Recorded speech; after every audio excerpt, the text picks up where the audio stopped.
perfume.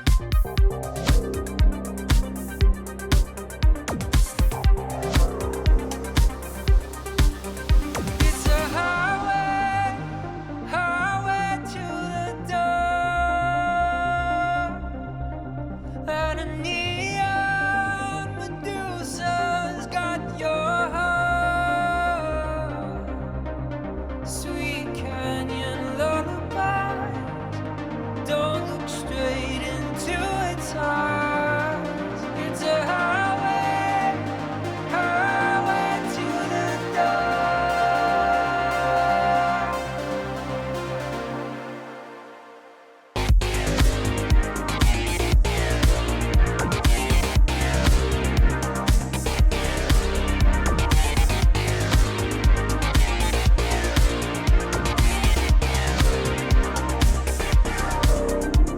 There's only two ways to make it in this town. One is to be brilliant, the other is to drown. But don't take both drugs all in one go. You can't reach the heavens passed out on the floor.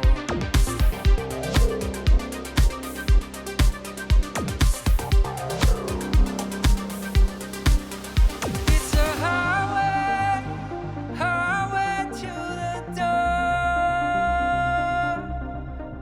and a neon Medusa's got your heart. Sweet canyon lullabies, don't look straight into its eyes. It's a highway, highway to the door.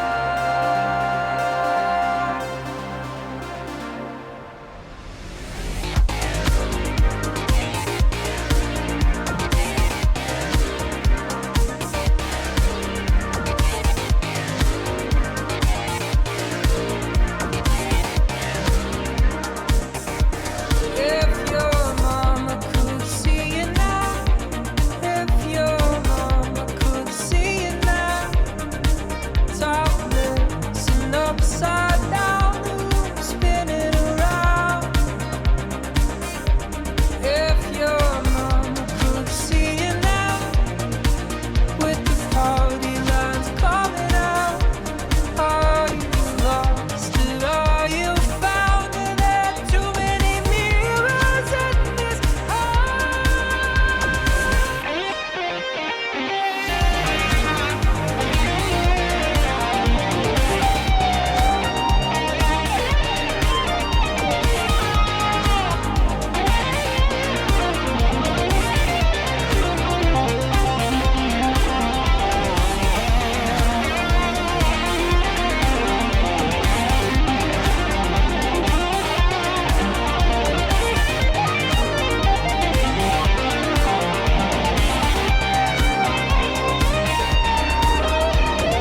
Don't fall in love with the man on stage. I'll be on in a minute and I'll sweep you away. Don't fall for the monsters in this maze, but I could love you forever if you'd meet my gaze.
that perfume.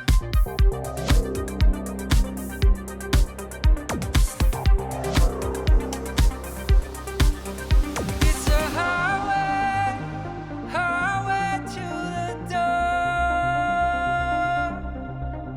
and a neon Medusa's got your heart. Sweet canyon lullaby, don't look straight into its eyes. It's a highway, highway to the door.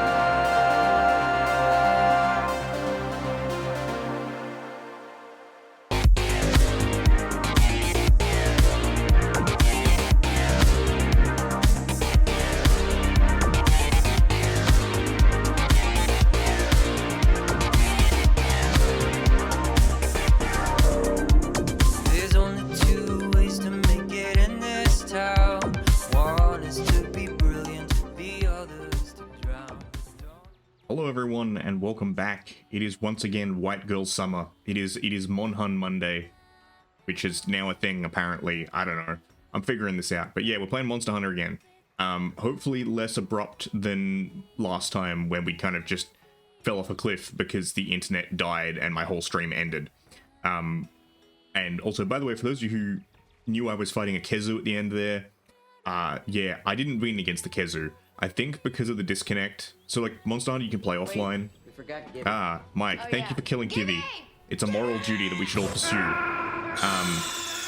But yeah, I lost against the Kezu because it just wouldn't fucking die. I don't know if it was just because I suck or if it was bugged.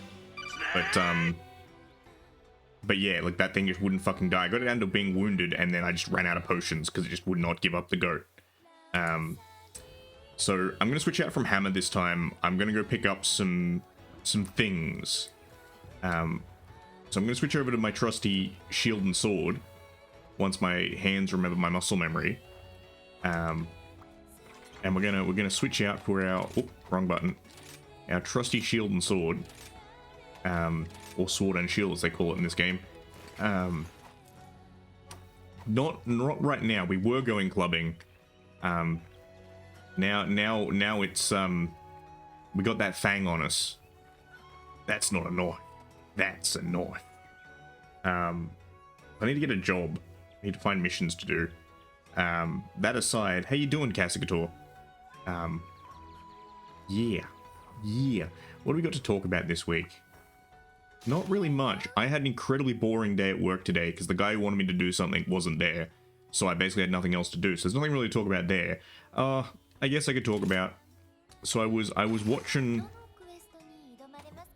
mushrooms. Yeah, let's go kill 10 buggy. Go stab these guys. I don't need healing for this. What was I thinking? Yeah. So I was watching content from a, oh god, Ando, fix yourself. I said the word. I said content, which I do not like the I need a job. Yeah, exactly. Streamer of the year. No, ooh. Dampier Shinigami Warlock. Now that's a lot of words in one sentence. I mean, I've never actually met anyone who's played a Dampier in 5e, so I don't know. Is there anything interesting in it? Because I know with 5e over time they've started toning down a lot of the like, lack of a better word, racial differences. So is there any value in playing a Dampier aside from just being a cool, vaguely vampire character?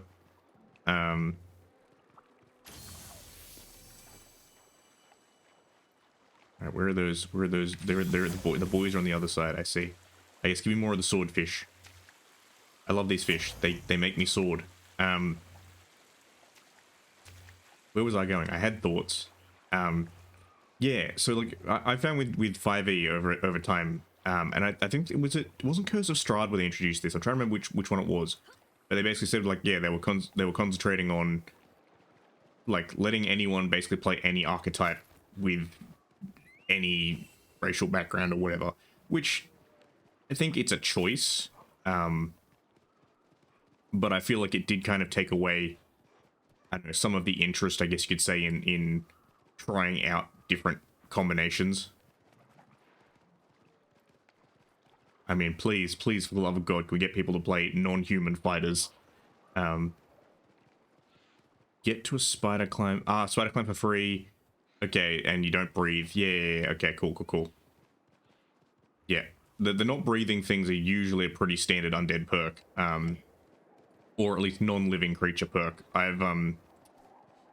cannot remember what they were called. They're an old class for 3rd edition. 3rd or 4th, I think. I think it was 3rd. But they were basically like golems. They were like sentient rock people. That was kind of their thing. And they had a similar thing of they didn't need to breathe. So, yeah, they didn't need to breathe, so you could just go underwater. Yeah, again, I didn't play much of 4th. I played a little bit, but 4th was not to my liking, and that was okay. How do I get up there where the baggy are?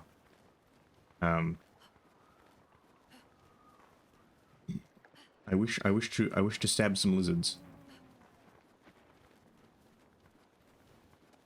Oh wait, are they up there or are they in the cave? I wonder.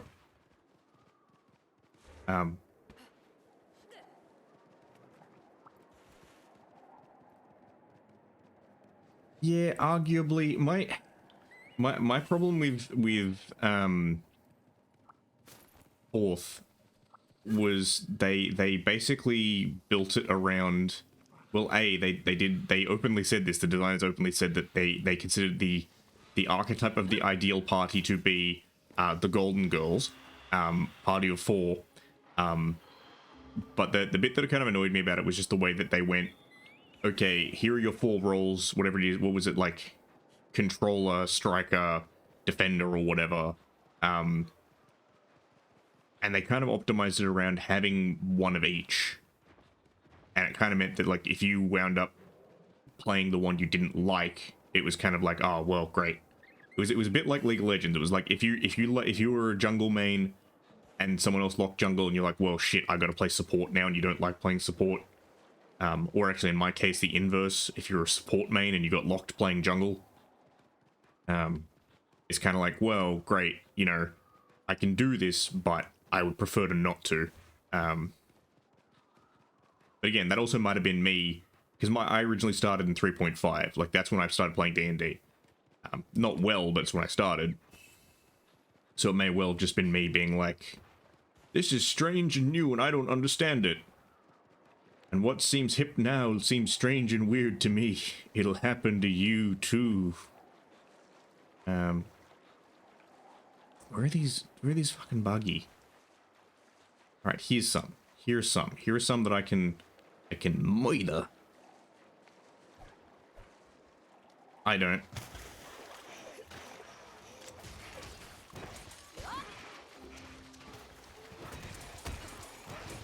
Yeah, I don't miss minions.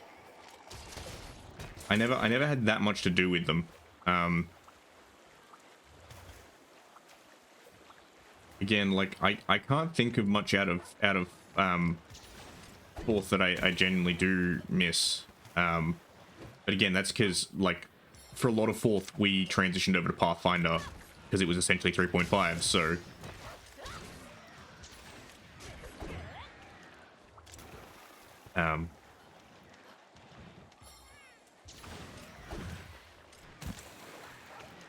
why was it not doing the thing?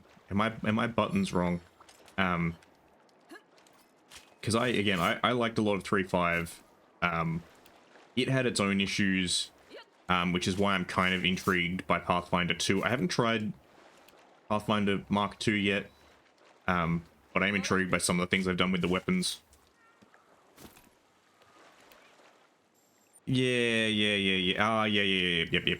Okay, yep.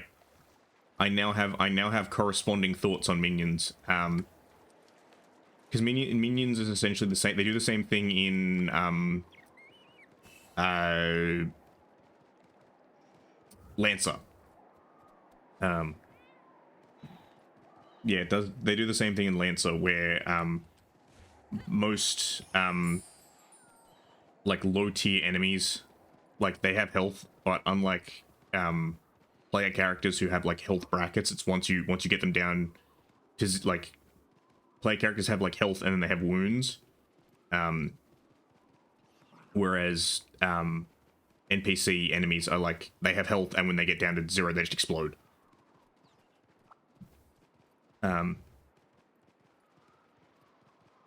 And that's true, like, even for higher tier enemies. They also just explode. They have more health, but it's still a case of once you get them down to 0, they just die. And again, it's a fine system. It works. I mean, combat encounters are always a tricky thing from a DM perspective to plan out, because often you'll be like, cool, I've balanced this perfectly, and then your party will just absolutely faceplant. Or alternatively, you'll be like, I've made this a challenge, and then your party will just roll really hot and just delete, like, whatever the fuck you're supposed to be, you know, actually challenged by. What is this? Is this a wagon?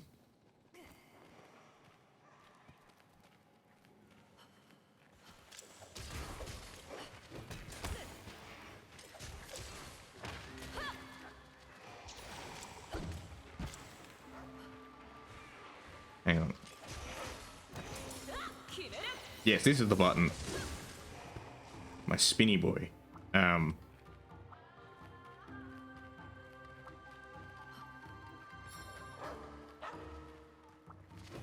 I think the thing with fourth that I wasn't a fan of was that it was a bit more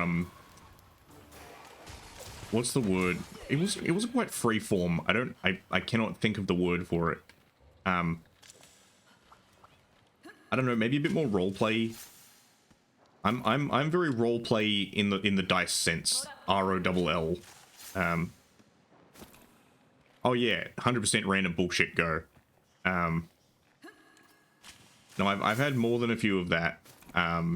Again, like I started trying to run a Lancer campaign at one point, and I tried to give my players someone like kind of tricky to face off against at the start, and they basically just made him fucking explode. And I was like, well, like, I was hoping that was going to give you a bit of a challenge, but clearly not.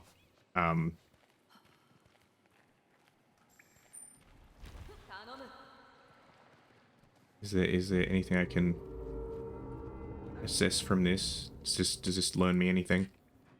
Hang on.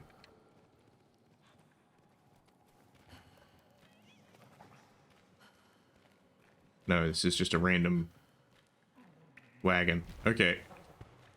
Dog, come here. But like again, I've done the same thing. I did the same thing in what's that one we were playing? Savage Worlds. So we were playing like a modern like urban fantasy Secret Worlds campaign. What are you? Oh, it's a Sharky boy. Okay, you can stay asleep. Yes, we were playing a very kind of modern fantasy Savage Worlds campaign, and my character was a wizard with a shotgun, and we basically ran into this like basement full of enemies, because we were after this particular guy who was involved in a conspiracy, and more or less like, you know, kick down the door, start like blasting away, and this dude was supposed to be strong. I managed to roll really well, and also, so how Savage Worlds works in terms of initiative is that you don't roll a dice, you determine initiative by drawing cards from a deck, and if you draw the Joker gives you a particular advantage for that turn, in that you can decide whenever you want to go. Cool. Yeah. For other folks who have not, yeah, that's how Savage Worlds works. And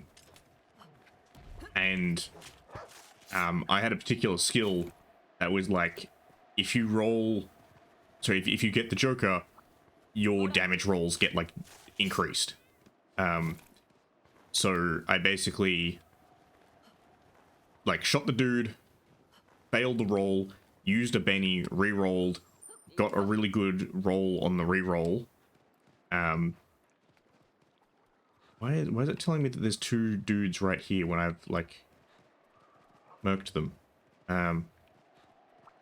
Yeah, so used the Benny, and then from my Joker as well was like, hey, you now do a Brazilian points of damage. And this guy who was supposed to be like a big threat and like potentially recurring part of the campaign basically just turned to a red smear in front of me. Good times.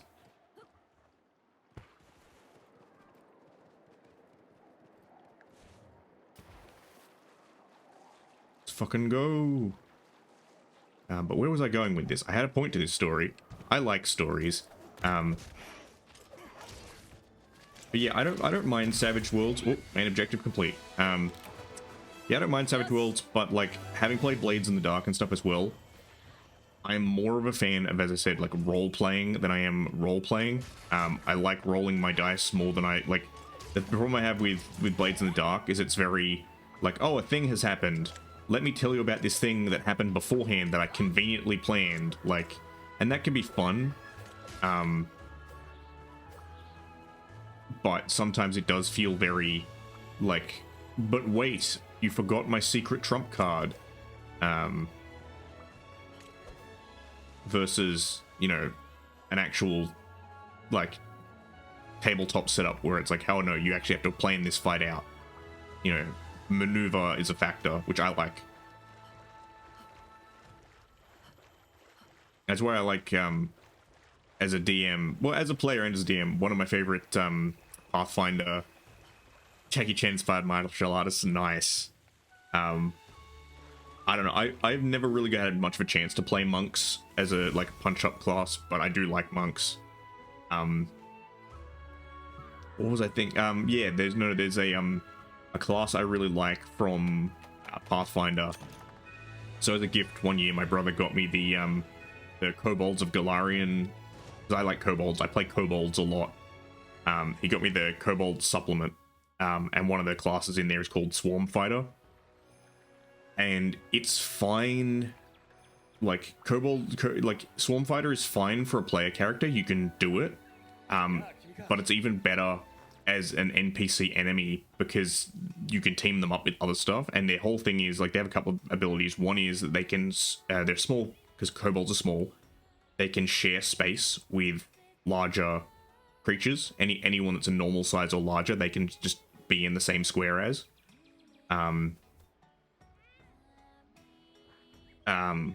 So you can do some really interesting stuff where you can be like, hey, here's my dude with a tower shield and a kobold like with a pair of daggers hiding behind him. You can do some really fun stuff with that. And just stacking kobold swarm fighters on like the same location. The other fun one from Kobolds of Golarion, there's a couple of fun ones, but they also have a fighting style for monks, which I really like. I never got to use it, but I really like it because its whole strategy is trip your opponent, get them on the ground, climb on top of them, and start punching them.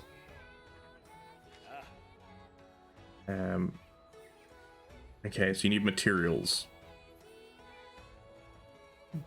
Sure. Do I have materials? He wants malachite ore. I do not have any.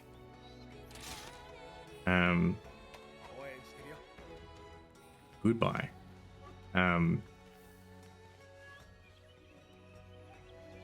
No, I haven't seen the 3 Kobold. Oh, actually, no, I'm familiar with it, but I haven't seen the rules for it. I know it exists. I haven't seen it though. There is one I did buy. It was a $2 special on RPG Drive-Thru a couple of years back for April Fools, which was the Dungmonger class. Like you were literally a shit cart. Like that's the whole thing. Is you have a cart full of poop that you carry around, and like it puts enemies off.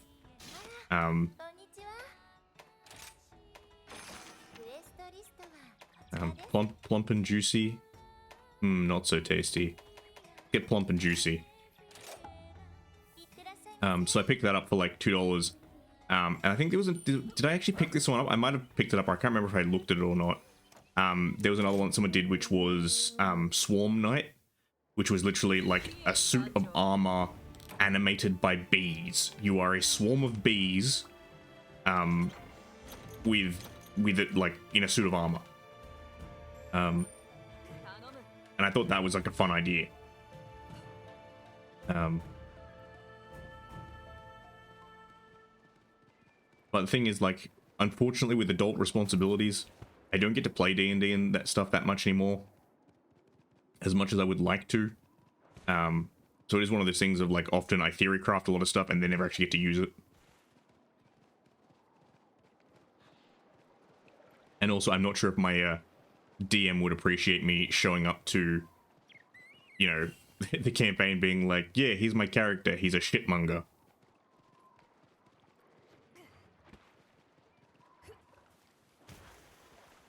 Even though I do tend to, I wouldn't say I play meme characters, but I often, like, tend to go with some, like, a semi-amusing backstory. I very rarely take my characters that seriously. Because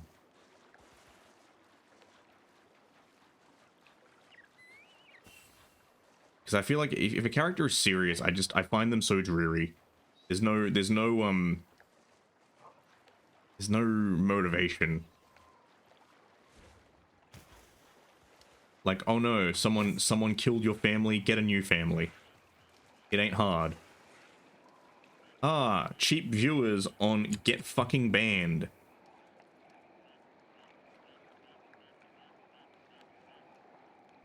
Yeah, I think it depends. I think it's and this is what I try to do. Be a funny character so long as you are involved. Because we had a campaign once. This is something my brother ran. It was a small thing. But it was for a bunch of people we knew who had a kind of expressed interest but had never really played before. So we had some characters who were genuinely kind of like people who were interested in playing and were like, this is my character that I want to play and I'm interested in kind of developing.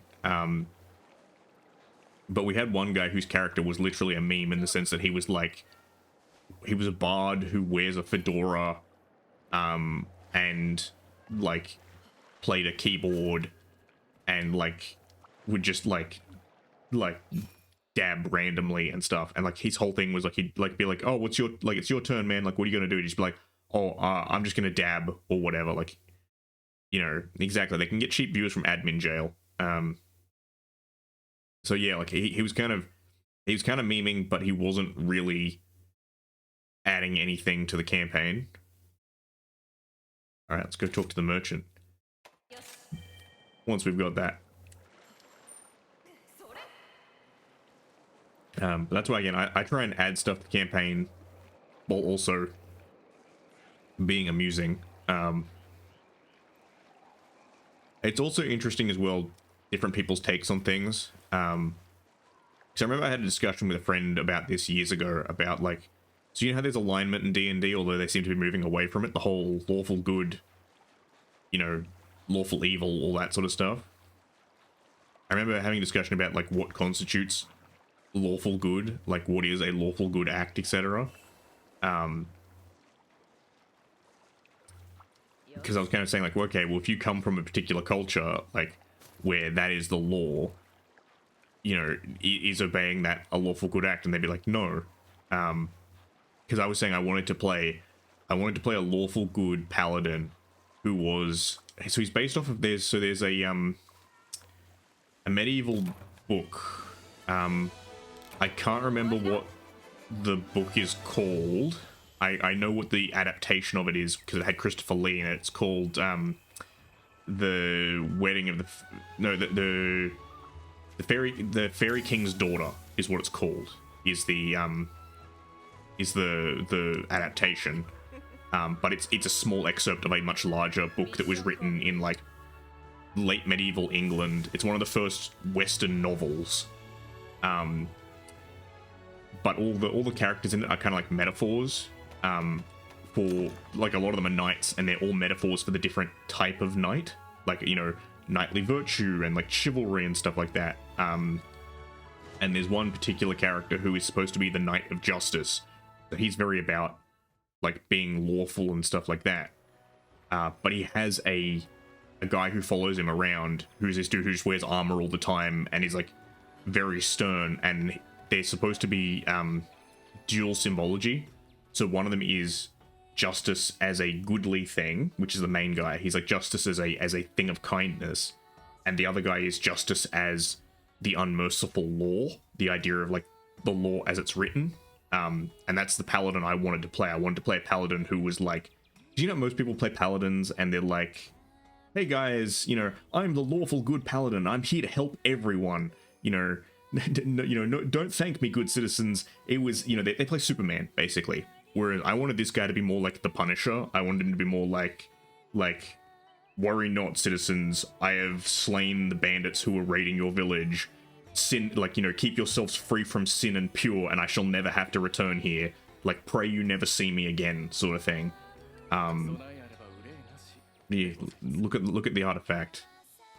Immensely fascinating. But yeah, the idea of like this is the sort of guy who's like, oh, a child has stolen bread, the child must be punished, sort of thing. And my friend was like, but that wouldn't be lawful good. And I'm like, but yes, it is. He's following the exact letter of the law. And she'd be like, no, but that's lawful evil. And I'm like, but it's not, because he's not evil. He's not pursuing anything in his own gain. He's pursuing things like as he sees it by the law. Like, this is our kind of argument sort of thing. I'd approach a corridor. Yep, slimed. Good old slime time.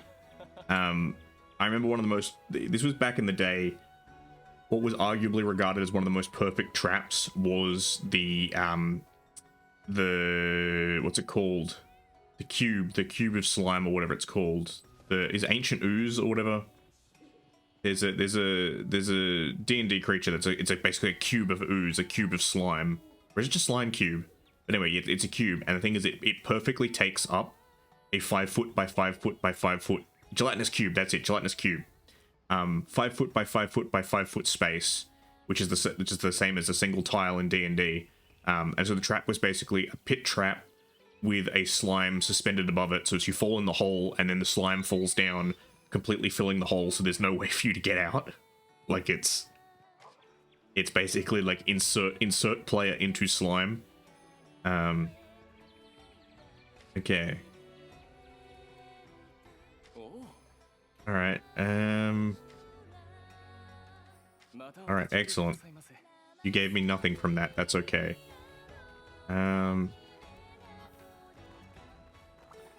Doshio, what's up? What's got you, oi? Okay.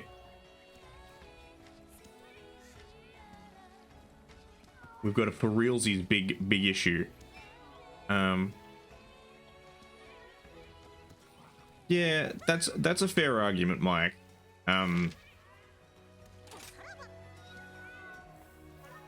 Like, again, like I understand some enemies being a chore to play against.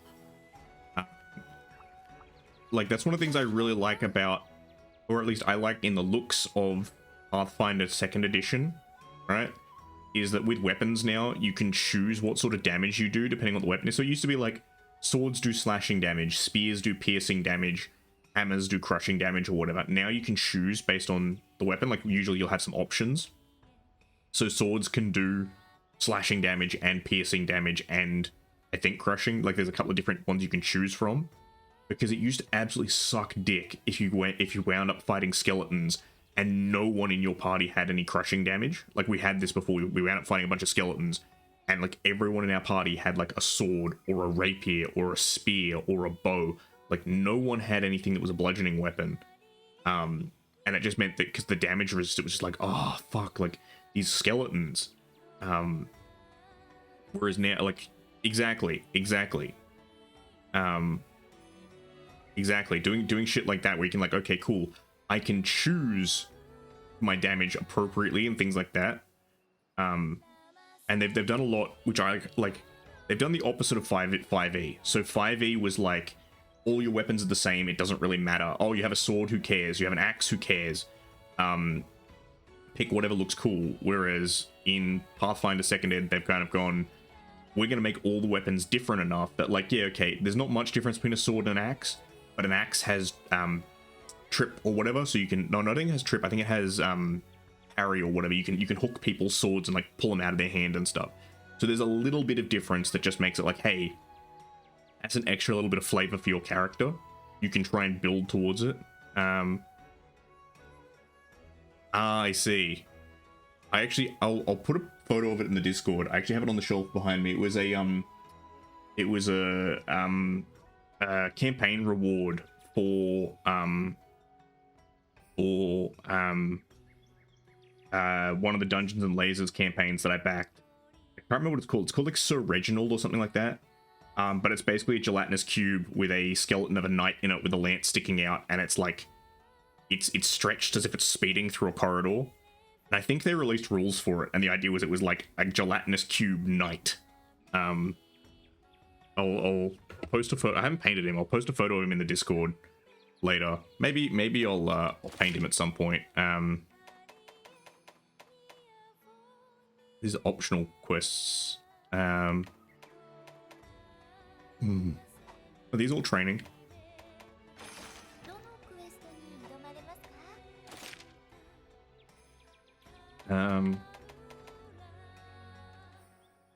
More points. Oh, this gives me armor spheres. Oh, fuck yes. I'm gonna do all these because they give me armor spheres.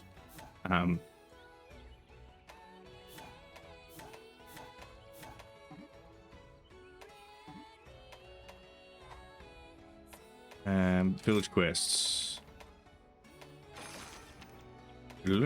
Help with maintenance. Yeah, fuck it. Let's go kill a bunch of these dudes. Have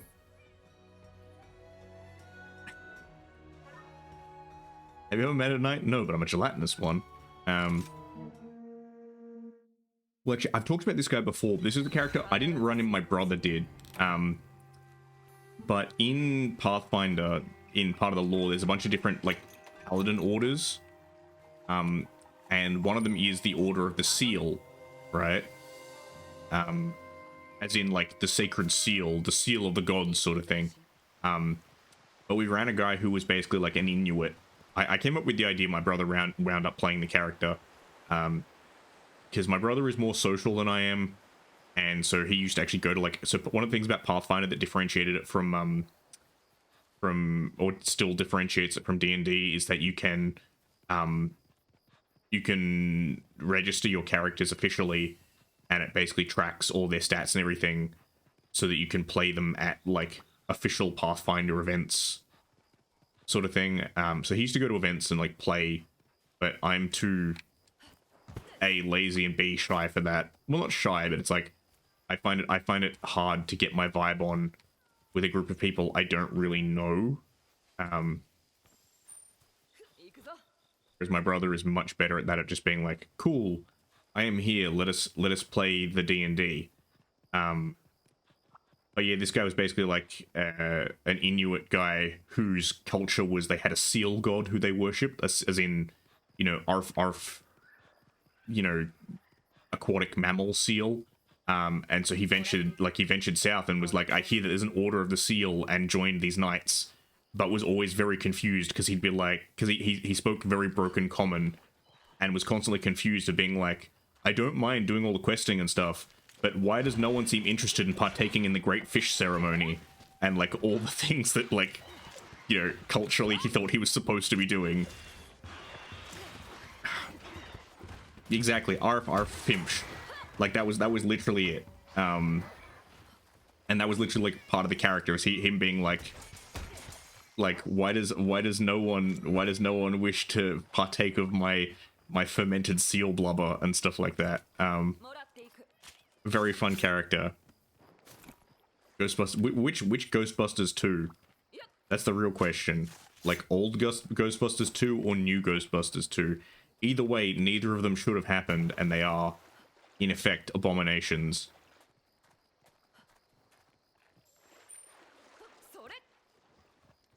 The OG Ghostbusters, like, the first one was fantastic. Lightning in a bottle. They never needed to make any after that. Actually, alright, I'm gonna walk that back a little bit.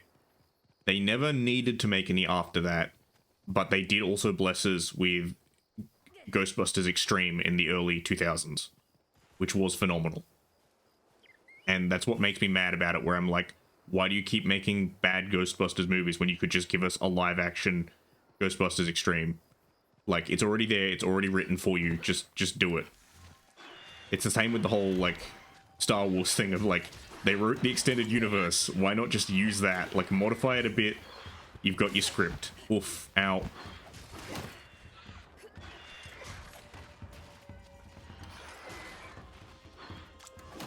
Whoops, I missed. Whoops, I missed again. I'm really bad at fighting these dudes.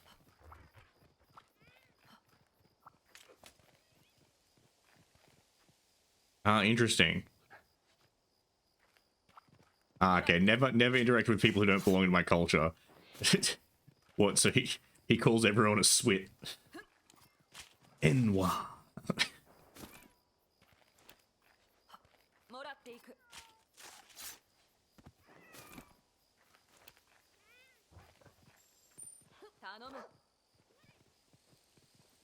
Man, I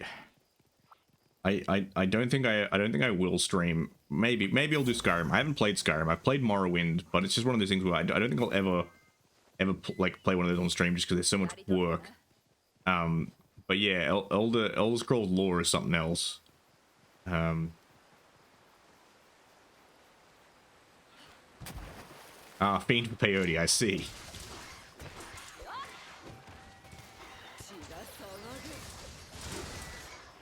Okay, that was overkill. They were already dead.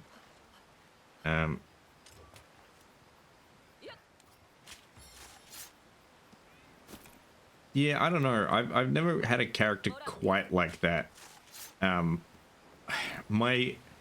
feel like I don't really do characters with any form of substance predilection, but that's mainly because have any of you all ever read what was it called?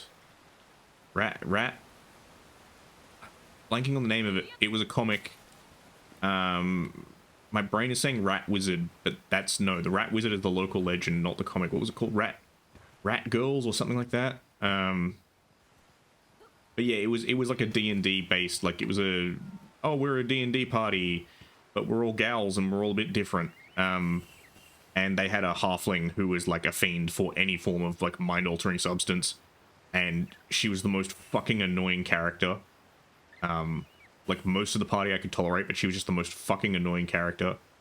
And so anytime like people suggest be like, hey, do something like that, I always think of that character and I'm like, no. Ooh, Fibsh. Oh, literally, oh, cool. Yes, Fibsh. Use L to aim and press cast into lure. Okay.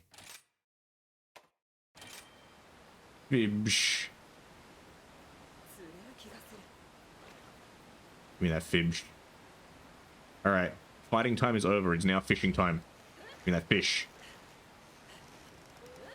Yeah. Big boy.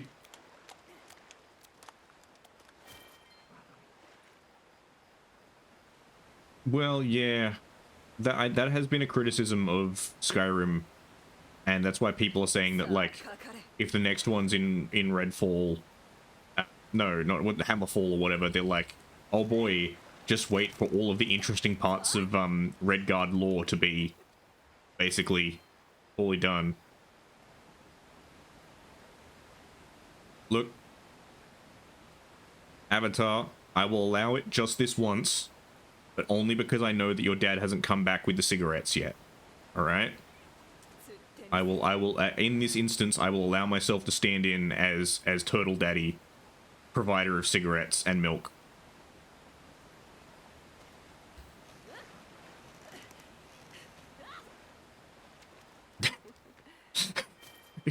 Sure, Mike, sure. It's thematic, trust me, bro. It's therapeutic. Oh yeah, actually, that's a news thing. So, because unfortunately, so at work, I don't know why, but when you open up a new tab in like Chrome or Internet Explorer or whatever, the default like home tab is one of those like, oh, it's got a bunch of like today's news and the weather. And unfortunately, a bunch of that news is like Sky News. So it's all like just bullshit rage bait. And one of the pieces of said rage bait was about some guy who I'd never fucking heard of, who was an Australian. He's an influencer. Again, term I hate. But he's a vape influencer. And like he apparently vowed to leave the country if the government was like, we're going to ban vapes, which they did. So he's like, oh, fucking Australia's a nanny state, and you know, I'm never fucking coming back, sort of thing. And I'm like, cool, good for you, like whatever, no one cares. But also, imagining having so little in your life, like imagine having so little in your life that your whole personality is vaping, right? Like, imagine, like, I can understand, like, having a hobby taken away from you sucks, right? But if your whole, and at the same time, like, if this guy is an influencer, I also get that it's like, that's his income stream. But at the same time, imagine having so little in your life that you have nothing to transition to, that you're just like, well, vapes are gone, so I no longer have, like meaning in my life has vanished.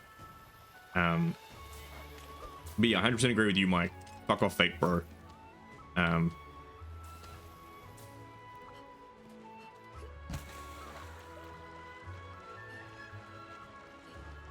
Also, Avatar, give me some time, and I will update you after stream to our resident Discord Kraken. It'll happen. I have no objection to this.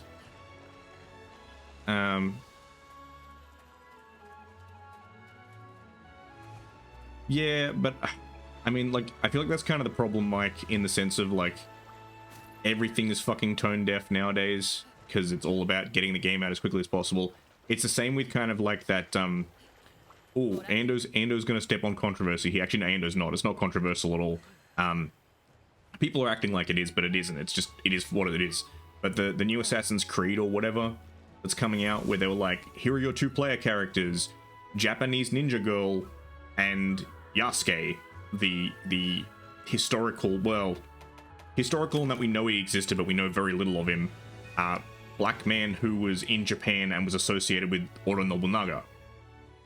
And was a retainer. There is debate over whether or not he was a samurai, but it's all the whole, how do you define a samurai? Which I think is, again, stupid and pointless. But the reason why I think it's kind of tone deaf is, well, it's not tone deaf, but it's lazy, right? It's Ubisoft. Well, Assassin's Creed, it's been like out for like 20 years. Like, we've been playing, like, Assassin's Creed games have existed for a long time. Why is it only now we're getting a black protagonist? But also, the fact that they put him in Japan completely cuts him out of any cultural context. Like, yeah, he's going to be the one black man in Japan, and there's probably going to be some racism there. But it basically is a lazy way for Ubisoft to be like, we have a black protagonist, and we don't have to engage with any of the historical or cultural questions thereof, right? Like, you could have said it anywhere else. You could have said it in, as Mike mentioned, like the Moorish time. You could have said it in Spanish Iberia and been like, hey, it's the Spanish Inquisition, you know, you play as a Moorish man or woman, Moorish character, who is, you know, an assassin, and you're fighting to help protect people, you know, oppressed people from the Spanish Inquisition. Or, you know, you're in Southern Africa during British colonialism, or you're in Haiti during the slave uprising against the French and the liberation of the Haitian slaves. You know, you're in America in the post-Civil War, the Civil War period. There were so many, hell, you're in Timbuktu, you know, during the height of, like, that empire. There were so many places you could have done, but they basically were like, nah, we're just going to do Japan because it means we can have cool black samurai and we don't have to think about anything. And from, like, my brain is split in that capitalism-wise, I'm like, yes, secure the bag, I get what you're doing. The other part is, I'm like, that's fucking lazy. And well, it depends. I don't mind an Ando Monster Hunter stream in this economy. Hey, look, I get that it's tight out there, Liz. I get that, like, you know, there was no Liz Mahjong stream today, so I had to do a Monster Hunter stream, right? People have to eat what little scraps they can get. When we're not eating good, we got to eat enough, and this is enough. But yeah, no, exactly. And this is the other thing as well, is that, like, I don't necessarily mind. I know some people go really like, oh, you know, you're enforcing modern morality on ancient settings. I don't mind that in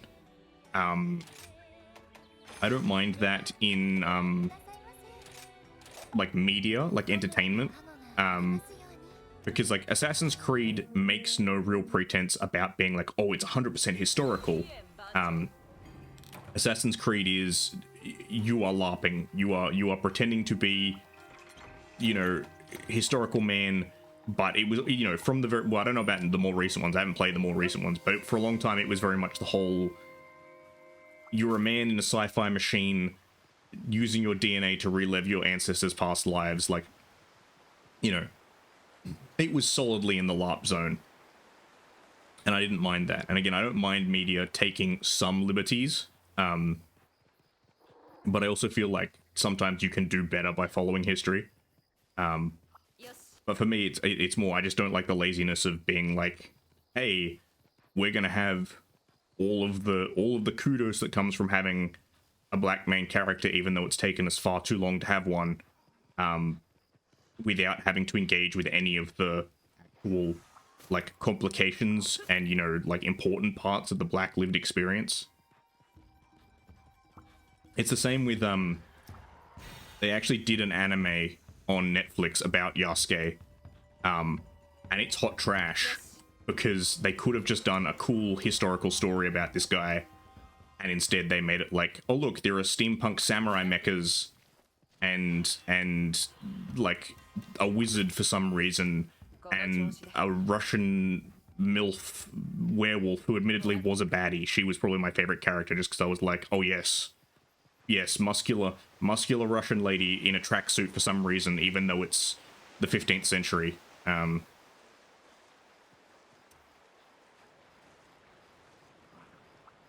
Yeah, no, I can kind of agree with that one to a certain extent, Mike.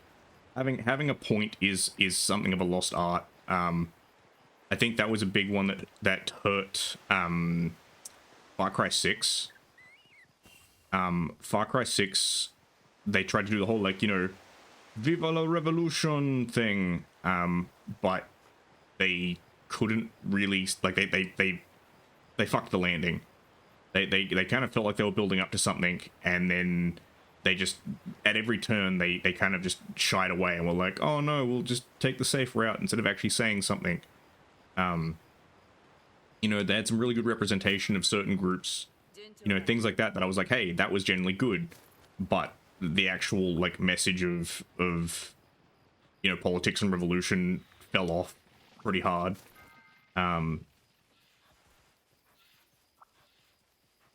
And I think part of it may have also been when the game was made, because that was very much a, like, mid to late Trump presidency game. I think they were worried about coming off too political.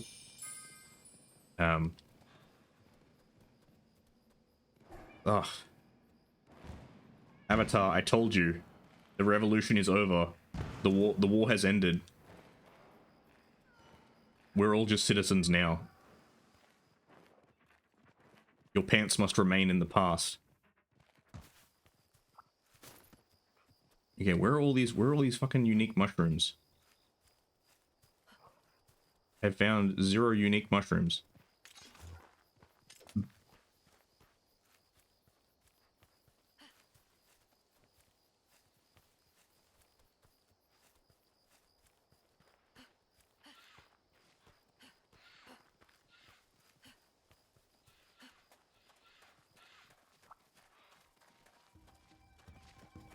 Yeah, exactly. I thought Morrowind did it pretty good. There's a couple of games that do it reasonably well. I don't know. I have mixed feelings on some things. Cyberpunk did this a little bit in the DLC, and I know not Far Cry, Fallout does it a couple of times. Like New Vegas does it a couple of times, and whatchamacallit, Fallout 3 does it. with the whole Tenpenny Tower thing, where they do the whole, oh, you chose the quest that seems to resolve things peacefully, but no, actually, we're going to pull that rug out from under you and like reveal that there is no good ending, there is only bad endings. Yeah, exactly. I'll agree on the I don't know, lack of moral ambiguity. I'm trying to remember what's my favorite for that sort of thing. I'm trying to remember what games did do that well. But that was kind of one of my gripes with, as I was saying, Fallout 3, where it's like, oh yeah, you can choose. You can either kill all the ghouls who are in the subway or whatever, or you can let the ghouls into Tenpenny Tower where they'll kill all the humans, or you can broker a deal where you're like, oh, now the ghouls and the humans can live in Tenpenny Tower, like, in harmony. And that seems like a good ending, but then if you leave and come back, spoilers for Fallout 3, even though that game's like 20 years old at this point, if you leave and come back after that, all the you can't find any of the humans, and if you talk to the ghouls, they're really evasive about it, and they're like, oh, what do you mean? What do you mean? The humans, they just left on their own. Like, there's nothing wrong. Don't ask about the humans. And if you go and look in the basement, you can find all the dead humans because they've been murdered by the ghouls. And like that sort of stuff annoys me a little bit when it's kind of like the game decides to be like, no, fuck you. We're gonna pull the rug out from you anyway. Sometimes it can be good, but it can be really annoying.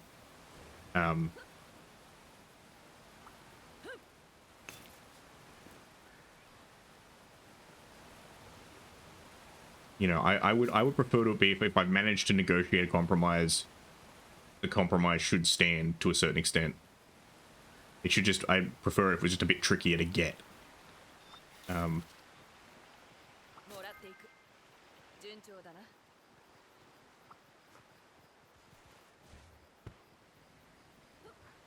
let's go find some shrooms.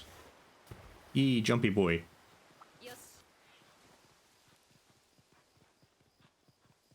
Oh yeah. Also, Fallout fans got baited today. Because Todd Howard came out and was like, oh, well, he didn't come, he basically said, look, I don't want to remaster, Fallout 1 and 2 because I think they're really good games and, like, they should be played as they are currently. But, like, the way all the headlines were articulating it was, like, bad news for Fallout 1 and 2 fans. And it's like, it wasn't bad news. It was bad news for anyone who wants to play it on, like, PS5. But if anyone wants to play it on a... What? What is this? Lucky Life. If anyone wants to play Fallout on a PS5, you're doing it wrong anyway. Oh. Oh, look, it's Liz. It's Liz. It's the Fortune Owl.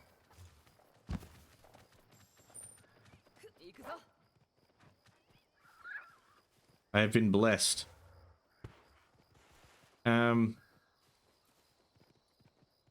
Yeah, I'll agree with that.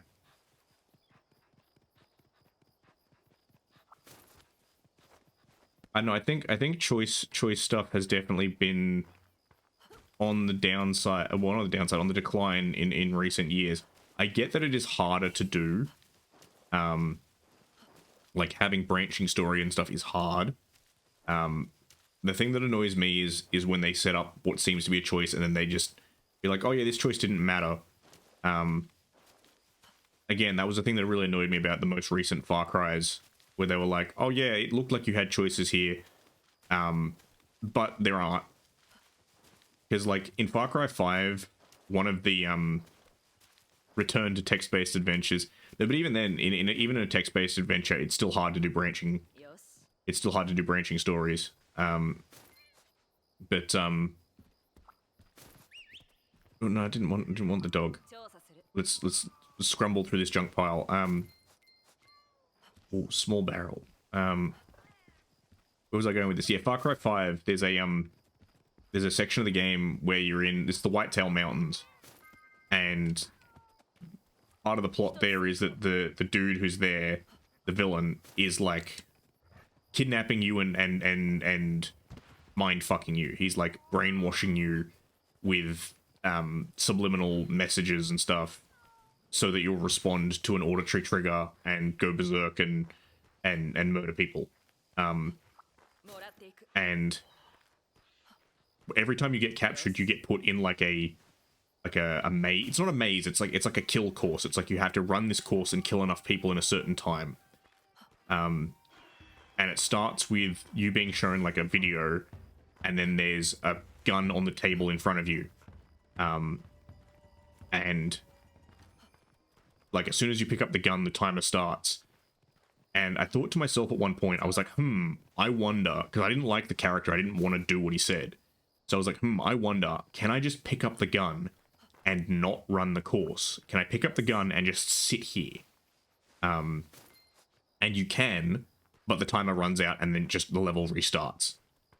And I honestly think like it would have been a way smarter move on Ubisoft's behalf if they had instead made it so it's, if you sit there, like it's obvious, because the cues of the game seem to be pick up the gun, run the course, right?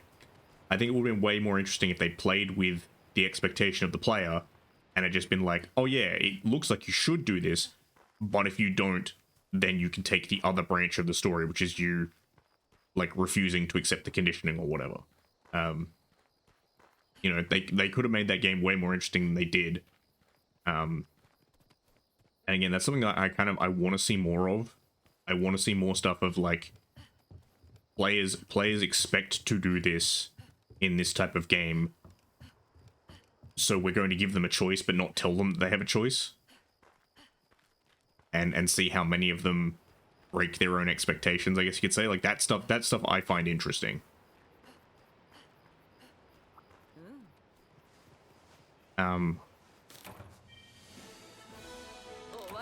What caught me with that? I know there's something that caught me with that where it's like you assume that this guy's an enemy, but you don't actually have to fight him. I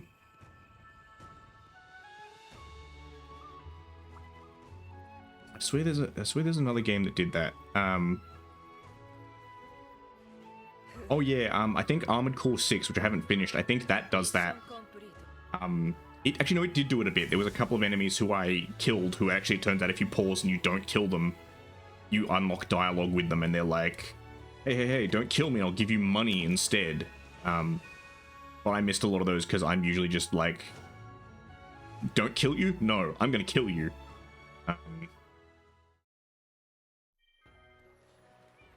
Optional subquest. 2 subquests can be reported. Yeah, give me them spheres. Give me them spheres.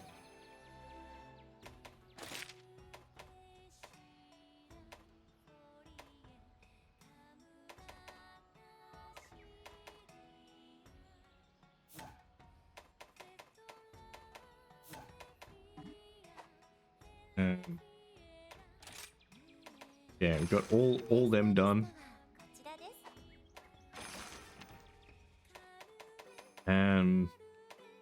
Not so tasty. Deliver 3 popo tongues. Sure, let's deliver 3 popo tongues. I know this is riveting stuff. This is Ando just doing fetch quests, but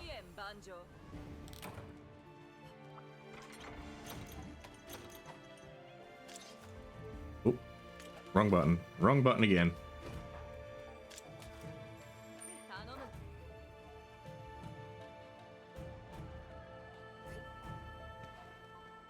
Ooh, bug. What the hell is it? What the hell is a popo? Are you a popo?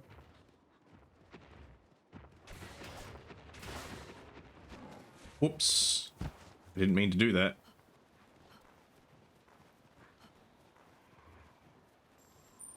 Dog. Oh. What? Did they just leave? Did they vanish? Did they?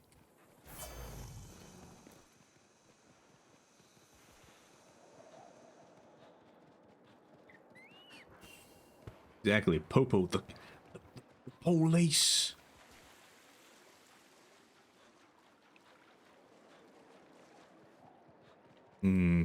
Where are we? See, it'd help if I knew what a Popo actually was. I'm assuming it's these big, hairy things. Up. I'm sorry, little fella.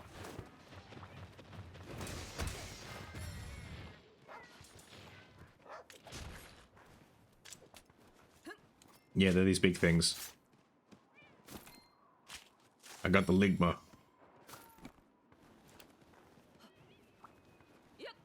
I got a message for you from Deenda. Deenda who? Deenda my dick. Huh. Okay, that was a really easy quest.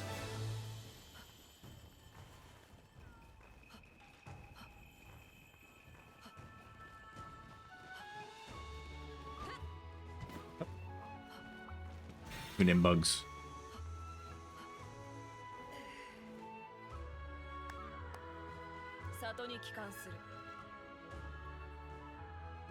It's so white. Alright, yes, take all. I have so many items and I have no idea what the fuck they do.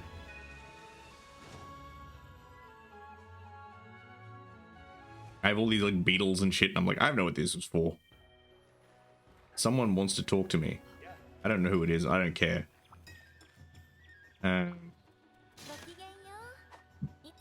Actually, you know what? I have a bunch of armor spheres.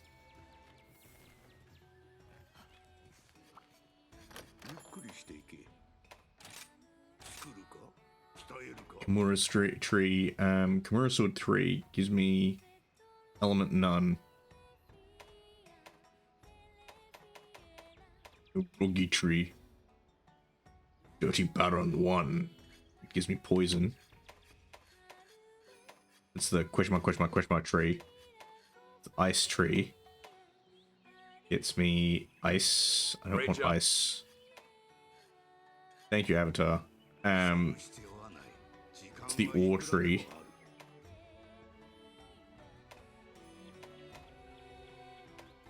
No idea what that does. Need more research. So that's the electricity tree. It's the buggy tree. Makes them sleepy. The element of sleep. The bone tree. The bone zone. You have entered the bone zone.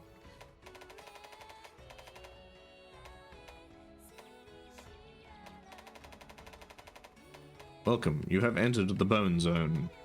The Nabra tree. The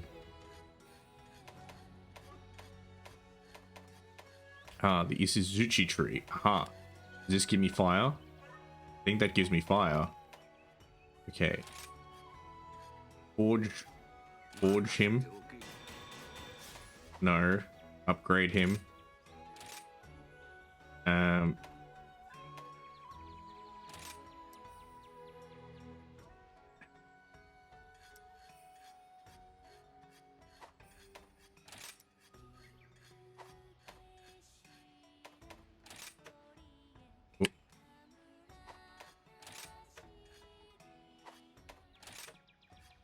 That will do.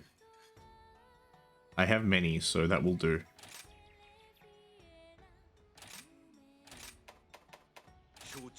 Bang, bang, bang, bang.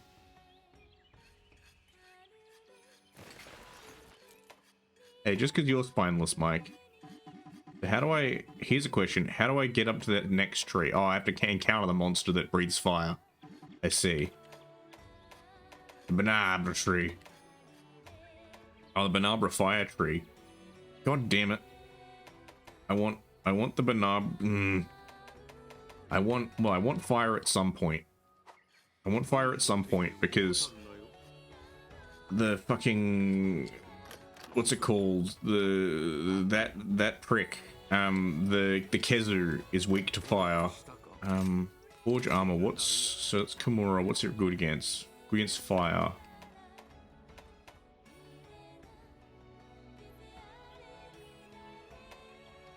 Fire resistance from the Izuchi.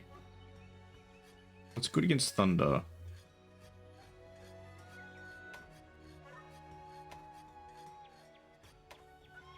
The Rogi, the cowboy hat. Why do I have fuck all options that are good against thunder? Also, I'm gonna get rid of this claw thing, maybe. Manage equipment. Okay. It's damage 80, 60, 100, 110, 100. The Lagombe. Alright, give me a job. Village quest, level 2. No, I'm not gonna do the bugs. Let's fight something. Can't stomach the thought. Oh, the fat boy. The Kulu Yaku. Hunter Baroth. I fought a Baroth before? Yeah, they're the big bird, aren't they, I think. That guy, Spongy Oasis. Royal Ludroth. That fucker. Ladies of the Lake. Actually, let's do supply run, because, what's her face wanted me to do it. And let's go get some Dango just in case. Zoom. We zooming. Oi.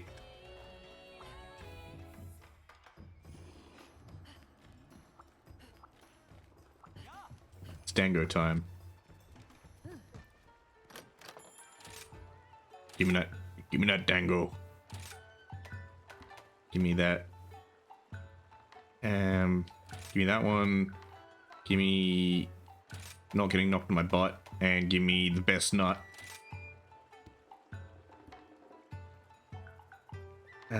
Cool.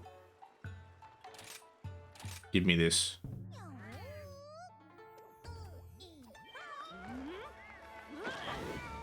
Look at me. Look how fucking swole I am.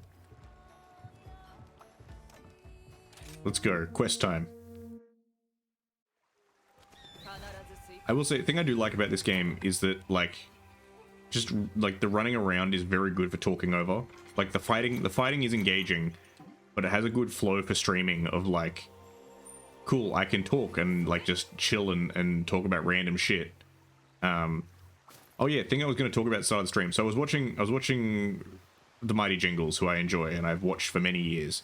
And he does his, like, Monday, like, just catch-up stream of, like, what's been going on this week? Like, you know, let's talk about things. Which I don't mind. I'm probably not organized enough with the news of the world to do something similar to that. But it's interesting, because sometimes he has, like, very pertinent and good opinions that are useful. Other times it's kind of old man yells at cloud. And that's okay. We're allowed to be old man yells at cloud sometimes. But today he was kind of talking about, like, AI art and stuff, and he was saying it was kind of... He was talking about how it's scary, about how quickly it's advancing. And he was talking about this particular story where a guy had... So there's apparently in photography competitions now, they've been including an AI category so that people don't actually enter AI into non-AI categories. And then don't complain of, oh, you won't let the AI artists be in it. So he was telling a story about how this guy had entered in the AI category and had won, or at least won a prize. I don't know if he necessarily came first or not. And then revealed afterwards that he was like, oh yeah, by the way, this looks like it's AI, it's not. It's a real photo of a flamingo that I took out in the world. Like, I, you know, went and did, you know, photography of flamingos, and it just so happened this one bird struck this really weird pose, and I managed to capture it on film, and, like, you know, reality is stranger than fiction sort of thing. And so he got disqualified and all that, and it was a bit of a troll. But he was kind of making a point about how, like, AI's kind of gotten to a point where, you know, it is sometimes hard to tell the difference. And I kind of agreed with that a little bit, but at the same time I disagree, because I saw a post recently from, like, a Star Wars fan page. They posted this thing that was like, oh, look at these cosplayers, and it was AI. It was very clearly AI. I don't know if they knew it was AI and were being disingenuous, or if they didn't know it was AI and had just seen what they thought was a cool picture. But, like, if you did at least the bare minimum of looking, you could easily tell it was AI. Like, the girl actually didn't have a left arm. Like, she just had a bare flesh shoulder, and if you actually followed where her arm should be down, there was no arm. If you looked at the hand of the guy cosplaying Han Solo, you could see that his fingers like merged into the palm of his hand, and like one of his fingers basically formed like an Ouroboros with his palm. So here's the thing, because like he was saying, oh, you know, AI, it's so hard to tell AI to like nowadays. I think unless someone who's made the AI art has then edited it in Photoshop. Oh no, exactly. Like most people who are sneaky aren't like good at hiding it, but it's one of those things where like a lot of people go, oh, it's so hard to tell nowadays, and I'm like, no, it isn't. You really just need to look for more than a moment, and you can find what's AI and what's not, right? And I think this is the thing, and I think this is also the reason why AI bros are the way they are about AI, where they're like, oh no, it's so good, like I made this art and it's amazing, look how good it is. AI is really good at copying like rendering styles. AI is really good at copying like lighting and shading and all that sort of stuff. Fucking dirt at doing like anatomy and things like that, right? And I think that's the problem, is because often for a long time rendering has been one of the harder things to do in art. People get so impressed by it because they go, oh look, it has that like that photorealistic quality that people fucking love. And so they get caught up in that and fail to notice the shitty anatomy. And AI bros just don't bother to see past it. They're just like, oh, it looks really cool, so that's all that matters. And it's like, no, it doesn't. Like, once you actually look at this thing, you'll realize it's shit. And it's why I hate it when AI bros wheel out that argument of like, good artists, you know, good artists copy, great artists steal. And I'm like, yeah, the difference is that great artists, by definition, make great art. You know, this shit that you have put in front of me is not great art. Like, there are fundamental flaws here with the anatomy and with like the line work. There are fundamental flaws here that disqualify it. Like, you have not made something here. You have polished a turd and are insisting that I treat it as something of value. Well, yeah, exactly. They kind of remind me, there was a girl in my art class in high school, and to be fair, everyone, I get it. People, the time has come. I was one of those rare nerds who, I was good at art history and I enjoyed it. I was actually ranked as one of the top people in my class for art theory and art history. But there's a lot of people who, in my art class, preferred to do art but didn't like doing the theory side of things. And so they were always like, oh, anytime we had to do an essay, they were always like, I have to do an essay, and this one girl basically copy and pasted a lot of stuff, and she didn't even bother to change the font. And she got annoyed when she got caught about it. She was like, oh, like, how did she fucking know, sort of thing? And it was because, again, she had not considered that yeah, there is an actual visual distinction here. Again, it's like kind of like Avatar saying, it's the same with the AI bros. It looks fine. What do you mean? What do you mean someone looked at this with a critical eye? And yeah, great artist steal is not a literal, well, actually, it sort of is, Mike. It was a literal phrase in that Picasso said it, but Picasso is also a huge dick. Like, Picasso cheated on his wife multiple times. Picasso is perhaps not a great example of character. And the point he was kind of getting at was saying the whole idea of, like, artists, you know, copy techniques from each other and all that sort of stuff. But by the same token, again, it's great artists make great art. AI does not make great art. AI just steals and makes mediocre art. Actually, it makes downright shit. I've said this before in terms of AI, where I think it really is like the .com era and NFTs. It's pump and dump. It's trying to wow people with something it can do and getting it inflated and sold before people realize its actual limitations.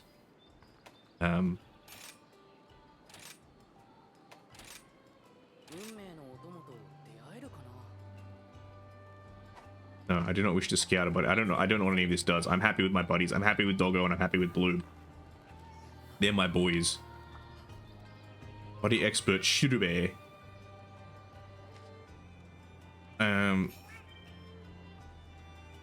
cool. He gave me a buddy ticket, I think. What's this dude who's telling me that the time has come?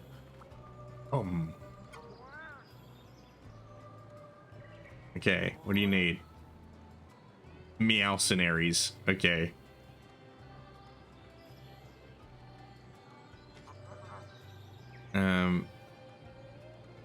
They joined the Meowcenaries efforts. Well, that's the thing, Avatar. It's already poisoning itself. Like, that's the problem. So there was a Chinese company that did this where they went, cool, we're going to fire all of our artists and just use AI because it's cheaper. But then the price of the AI product went up and its quality went down because it was just cloning itself and doing garbage. No, exactly. I'm 100% the same, Mike. I think there is good that AI can provide. It's the same, so I'll talk about this in a sec, but first I want to finish this AI thought. Yeah, like, AI will poison itself, and the other problem is that people are not realizing, like, people who lack the critical eye are getting involved with AI, and it's causing problems. I've heard some stories from places where they were like, hey, instead of getting artists, let's hire AI, like, let's get AI and get AI people who know how to prompt to do art. And this person who had a background in actual digital art was getting frustrated with them because they were like, can you not see the problems here in this artwork you have generated from your AI system? And the AI prompters would be like, what do you mean? It looks fine. It looks great. And it's like, no, this tree clearly is not right. This hand is not right. And it's like, because they don't have the critical eye that you develop from being an artist and looking at your own work and looking for places to improve. Yeah, so in terms of being optimistic about the good that it can provide, I 100% agree. So my background is automation. I've been working in automation for 7 years at this point, and I've frequently had people ask me, like, particularly like if I catch an Uber and people ask me what do I do for work, and I'll talk about where I work, and you'll either get one or two things. You'll get someone saying, hey, how can I get a job there? Can you put in a good word for me? And I'll be like, no, I'm not in hiring. Go on the website and look. I have nothing to do with hiring. I'm not in HR. Stop asking me about jobs. I'm not in hiring. But I have also had people ask me stuff where they say, hey, automation, doesn't that cost people their jobs? Like, you know, are you okay with that? And the answer is no. No, it doesn't cost people their jobs. Because the majority of the jobs that I work in, right, like where we're automating things, they were automated years ago. This stuff was automated in like the 1960s, right, with very early automation, and then again in the 80s with computerized automation, right? I know the movies make it out to be like, you know, worked at that factory 50 damn years. Worked at that factory 50 years and they replaced me with a goddamn computer. You know, I worked on that assembly line since I was 17 years old, and they replaced me with a goddamn computer chip. But it's not like that. Like, really it isn't. Again, most of the time, I'm not replacing people. I'm replacing old computers with new computers. And automation, again, like in a lot of the jobs we do, because again, we're a steel manufacturer. If you watch old footage of how steel was made, it was like 10 dudes with a block and tackle and like some sticks moving a giant red hot ingot into a power hammer and then like ducking down when the sparks started flying. Whereas again, automation, we can now do that with one guy and he's not going to get fucking burnt or fucking crushed in the process. So it is safer, and you know, there's a whole bunch of benefits to it. But often, again, like in the case of say Coles or Woolworths, where they're trying to automate all their fucking checkouts, that's like, hey, I hate self-checkout machines. I hate self-checkout machines because they're not automation. Oh yeah, Power Hammer. I guarantee you, Avatar, there is a band name called Power Hammer. I guarantee you, there is a band name called There is a band called Power Hammer. But self-checkouts are not automation because there's nothing automatic about them. All they are is turning a normal checkout station into a compact version so you can do the work. I hate self-checkouts. I don't mind them. I didn't mind them when they first came out, of just like, hey, I have one or two things. Let me do like my own, like, you know, I have some soap and I have some toothpaste and I have like a bag of chips. Let me do these real quick and I'll be out of your way, right? I'm fine with that. But the fact that all the supermarkets are like, everyone's self-checkout now, I hate that, because, and if you'll excuse me for using this word, they're cucking us. They're cucking us into doing someone else's job for free, and I hate that shit. Pay someone to do the job, don't make me do it for free. So that's why, yeah, like again, I hate self-checkout stations because they're not automation, and you know, automation can be used for evil. It can be used for bad things as an excuse to get rid of people, because it's like, oh, our goal is cutting costs. And I'm like, yeah, that's the shit use of automation. The correct use of automation is making things more efficient, making things safer, you know, making things more accurate and with greater precision. So I 100% agree with you, Mike, on this long ramble about, I think there is good in AI. I think there are useful things it can be used for. The problem is that, again, the usual suspects have gotten hold of it and are like, I can make money. I can make money by grifting people and cutting costs because number go down on spreadsheet. All right, what does Kogarashi have to say to me? Kogarashi-san. Okay, any materials your buddies find out and request yours to keep. Okay, so what do you say? Would you help ensure the safety of the village if you have no qualms with it? I guess.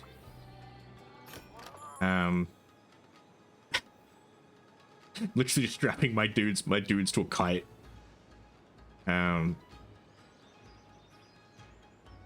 Sure.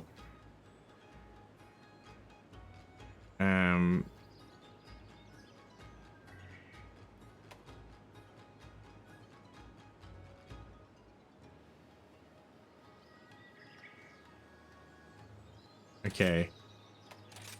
Can I send some Meowsnaries out?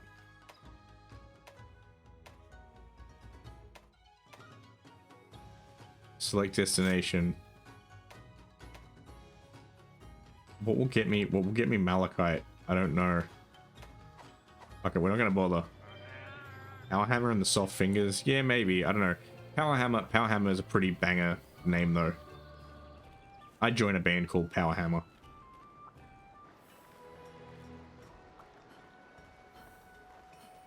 Alright, let's go to some hub. Let's go to some hub. Hub. Actually, no. You. Village quests. I know you're happy about your dango. No, I don't want to do creepy crawlies. Not right now.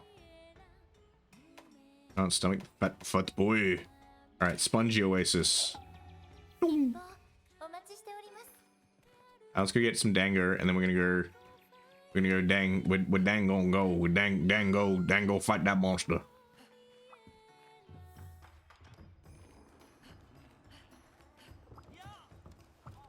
Let's talk to Hottie.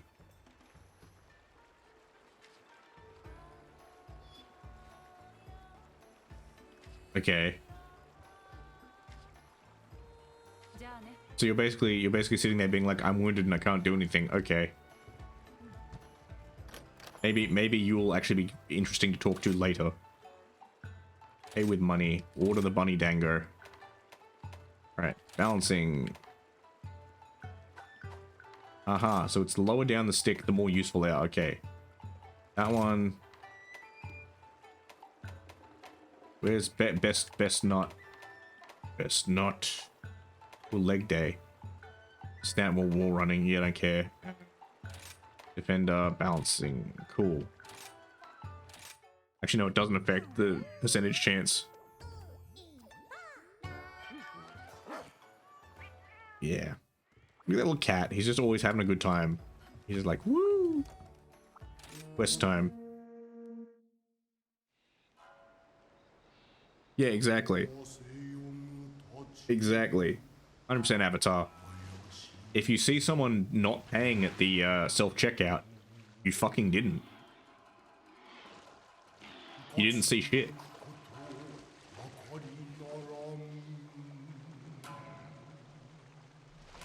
Because again, this is part of the thing where, like, I feel like it's compromise, right? If you want to go to self-checkout, then you should accept the risk. Like, you as a business should accept the risk that people may not operate them properly because they are not trained employees.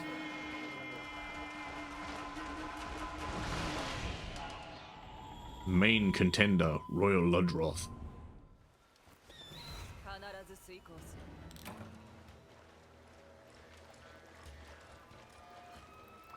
And I think that's a fair position to hold, right? Like, if you're not going to have people correctly trained to operate your systems, then you shouldn't be like mad that people. Can I catch these fish? Can I fish here? I wanted to fish. Oh well.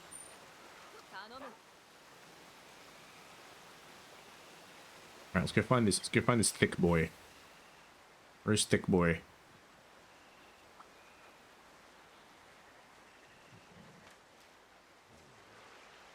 Let's go find the thick lizard. Here he is.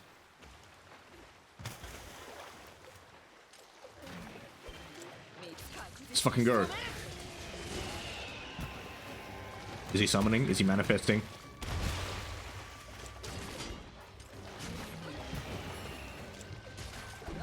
Bully his tail. Bully his tail. Oop, oop. He's cooming. He's cooming.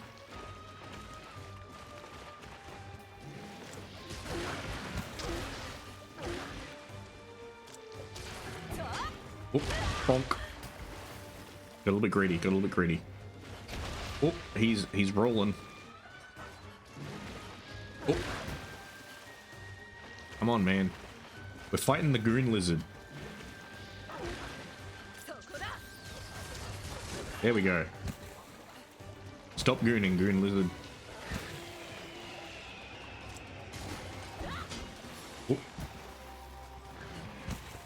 I really do wish there was a lock-on in this game, just so I could keep my camera on him.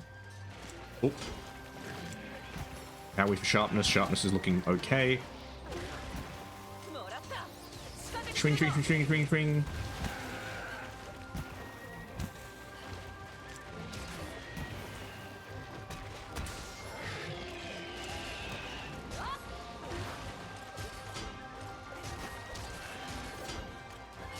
What that tail do, boy? Looking kind of thick. Oop. There we go. Bonk.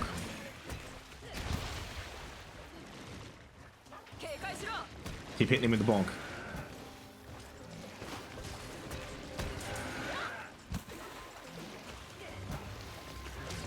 Ooh. Ow. Ooh, we got something. We got something.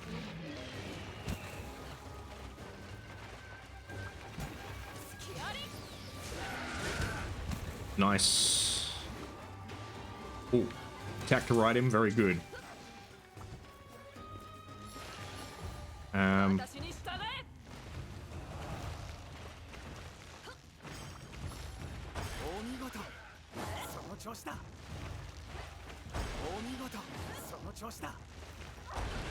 Bonk.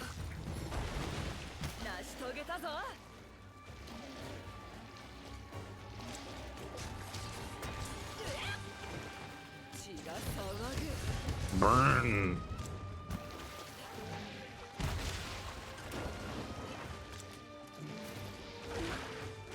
Ooh, ow. He got me. He got me with the coom. Sticky. Ooh, ow.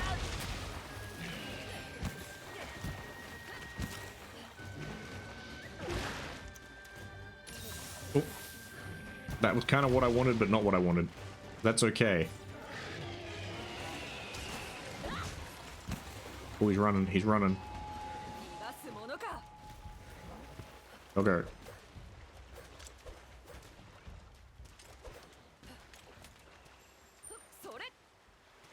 We must ride. We must ride to capture Thick Boy.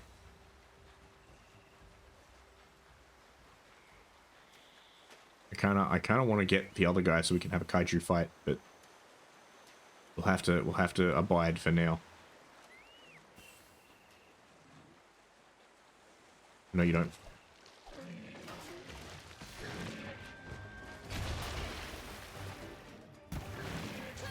Oh, that's not what I wanted.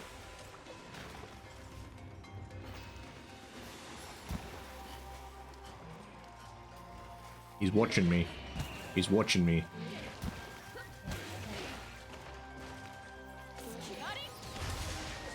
Oh, ow, damn it. Hit me with that thick tail. What'll that tail do, boy?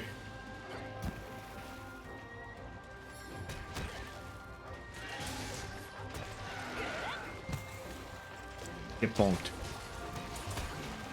Oh. He's so slimy. I'm honestly wondering what all the stuff in his mane is. Like, is it skin or is it like weird algal growth? Ow.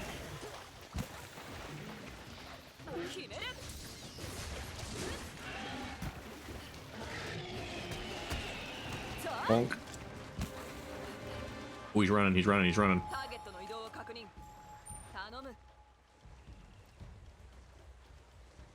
Get back here. Oh, we're gonna get a fight, we're gonna get a fight.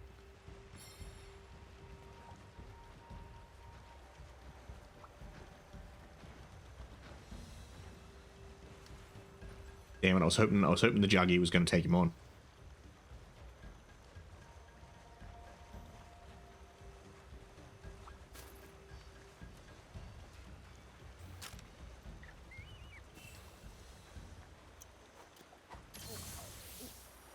What I wanted, well, sort of. I wanted to set it in my quick slot, but that's okay. Oh, he's getting thick. He's getting thick. Alright, come here. Come here. Run.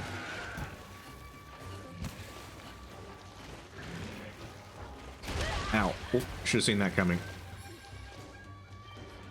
Come here.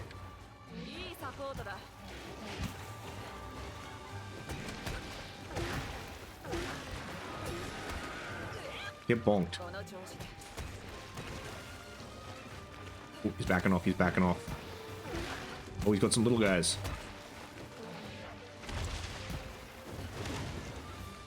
Is he about to roll? No, he's about to coon.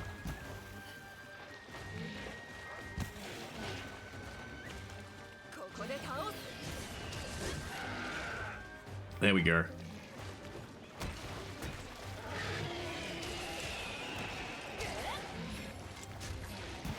There we go, there we go. Oh, he's gonna roll. Oh, no, that's a head swipe. That's the roll. I think we got him on the ropes. Okay, no, we fucked up. We fucked up.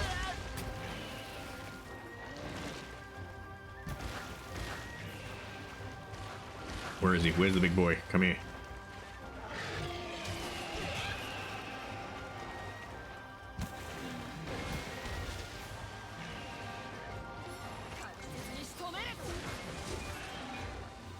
Get bonked. It's coming.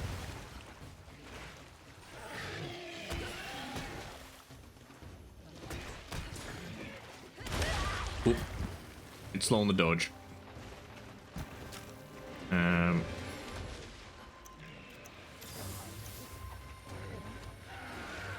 Not what I wanted to do, but that's okay. Oop. That's what I wanted to do. Ow. Oh, I am very stunned. There we go. There we go. Okay, this is a superior outcome.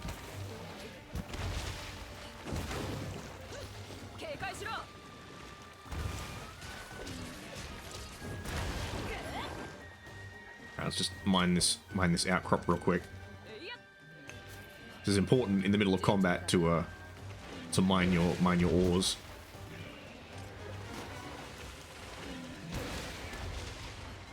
All right, come here. There we go.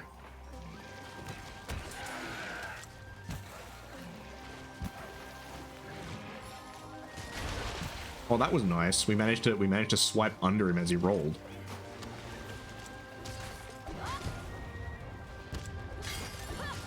Okay, sharpness is down. Oh. Yeah, shortcut one. Sharpening. Cover me.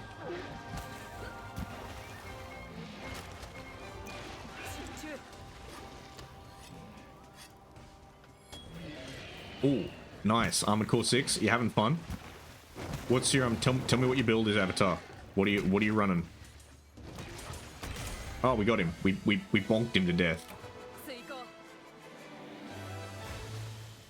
What's your flavor of Armored Core?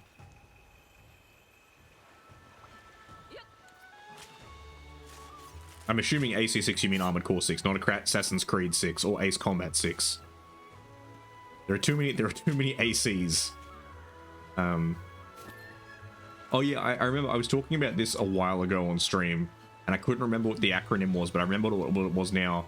So I was saying that there was a game-related acronym that was for a different thing, and every time people mentioned it, I always got sad because I thought they were talking about something else.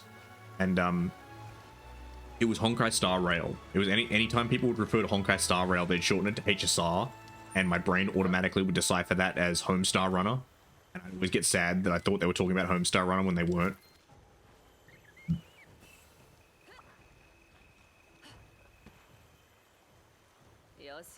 Yeah, we got a blast nut.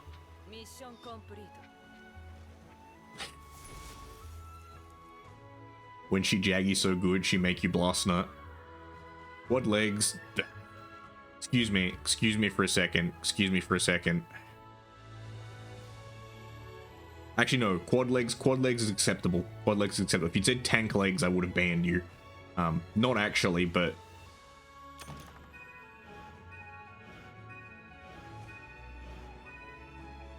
I've unlocked something new. Yeah, quad legs are interesting. So let me guess. So one vertical, horizontal back missile, assault rifle, pulse weapon left. Okay. How much flying do you do with the quad legs, Avatar?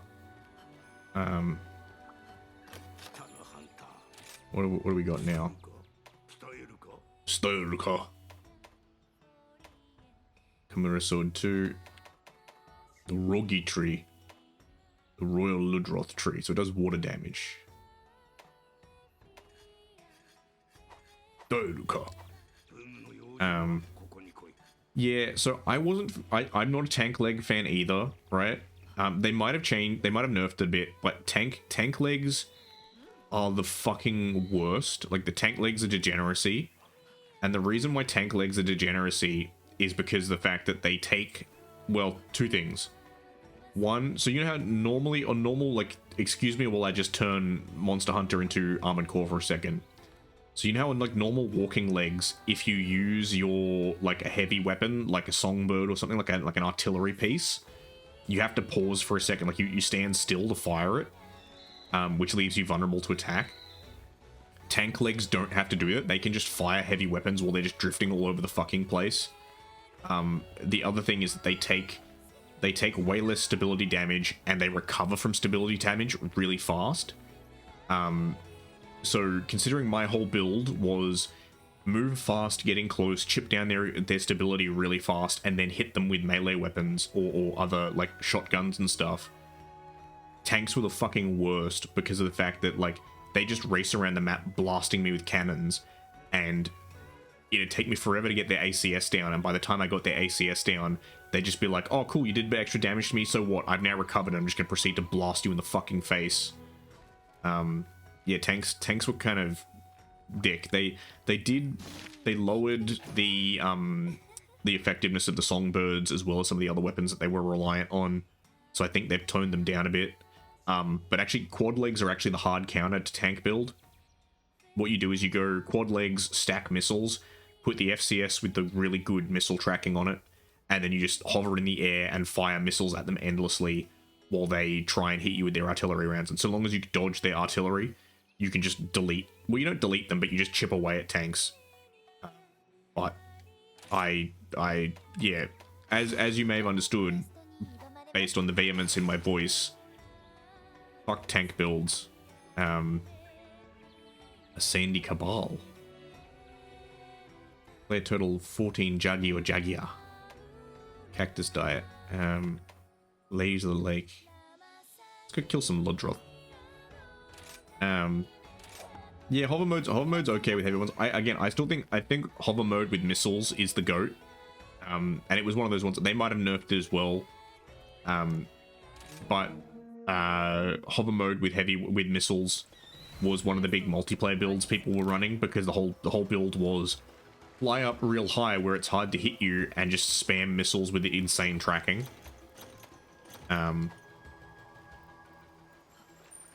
Yeah, I don't know. Movement fire heavy weapons is fine. It's not really my favorite. I prefer.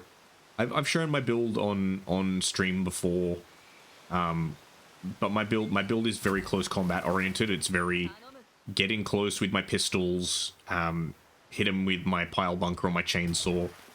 The pile bunker is still probably the best melee weapon, or one of the best melee weapons in the game. But I do love me my chainsaw. The chainsaw is just such a fun weapon. It's hilarious. I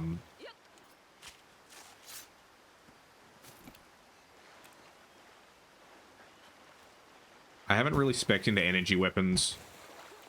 That's one of those things that I kind of never really quite got around to.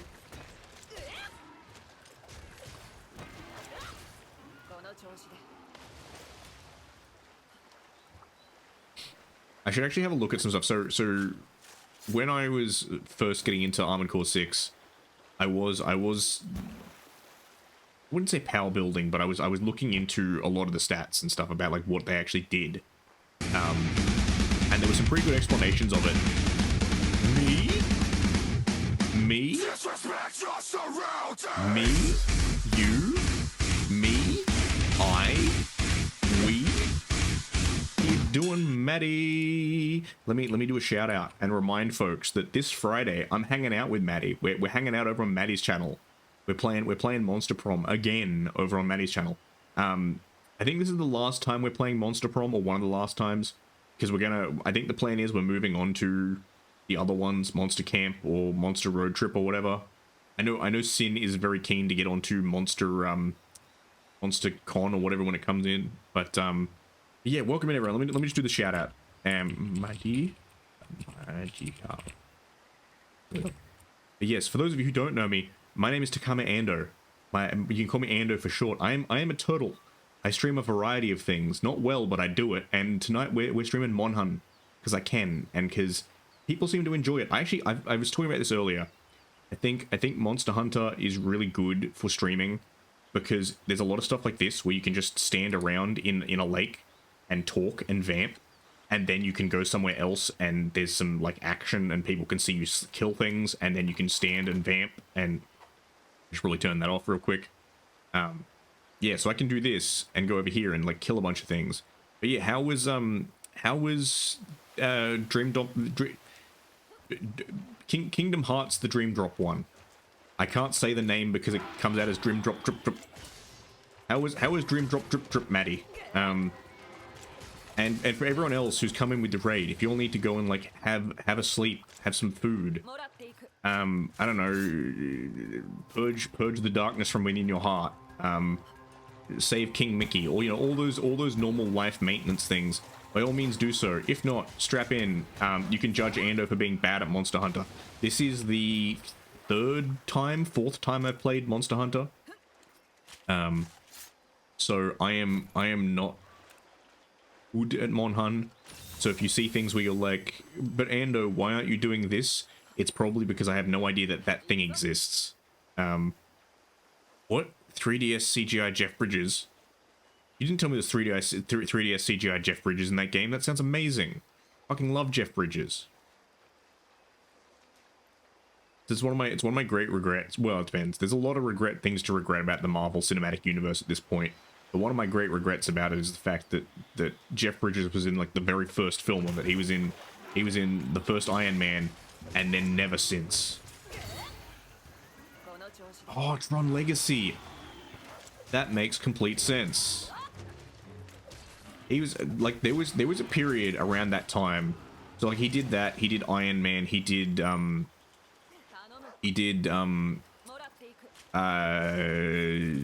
what was it? True Grit. There was a bunch of films that Jeff Bridges did. It was the real Jeff Bridges revival. Because I really like him as an actor. I think he's a really good actor. So yeah, I again, my great regret is the fact that they used him in like Iron Man 1 and then never fucking again. Which I think was a real disappointment. I think something they should have lent into at the end of Infinity War with the whole everyone's not dead anymore thing. They should have used that as the comic book trope of no one dies forever and been like, oh, see a bunch of these villains who died previously? Yeah, they're all potentially back now. This is how I would have ended Infinity War, not that anyone cares. Because like, who really cares about how Marvel films end? But I would have had Tony Stark not die. Yeah, I know Robert Downey Jr.'s contract was up, but I would have had him not necessarily die. I would have had him had the whole, like, party celebration commemoration thing at the end. And then I would have had Jeff Bridges show up, being all like, oh, it's a hell of a thing, Tony. You know, the last thing I remember was fighting you, and then I woke up and it turns out 10 years have passed. You know, hell of a thing. Be seeing you, Tony. Like, you know, because that's all you needed to do. You don't even need to have him pop up in another film. You just need to imply that people who are previously dead are no longer dead. Done. You've set yourself for the next 30 years. Or whatever. I don't know. But anyway, this has been Ando's fourth ramble for the night about relevant or irrelevant things. But I'm glad drip drip drip dream drop distance is going good for you. Again, it's one of those things where Maddie is far more knowledgeable and far more dedicated to Kingdom Hearts than I. I only ever played a little bit of number 1 on the PS2. I should probably give it a shot now that it's on Steam or whatever.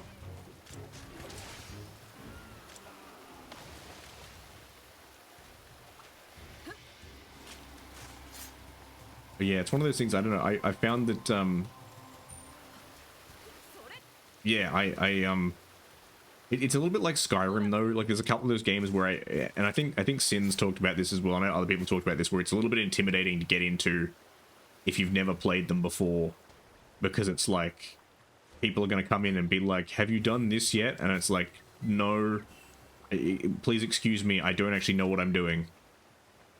Monhun's a bit like that, but in a good way.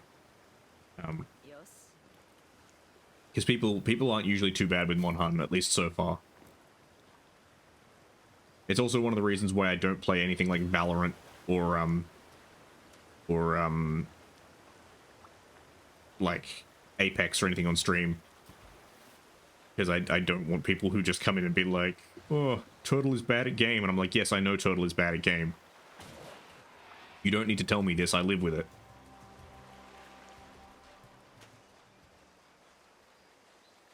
Are they all on Steam, Maddie, or is it just the main, like, 1, 2, 3?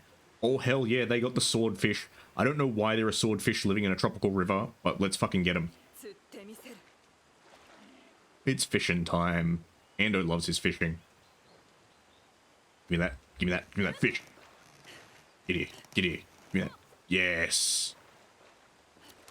Look at me almost impale myself with a red swordfish. Great flame fin.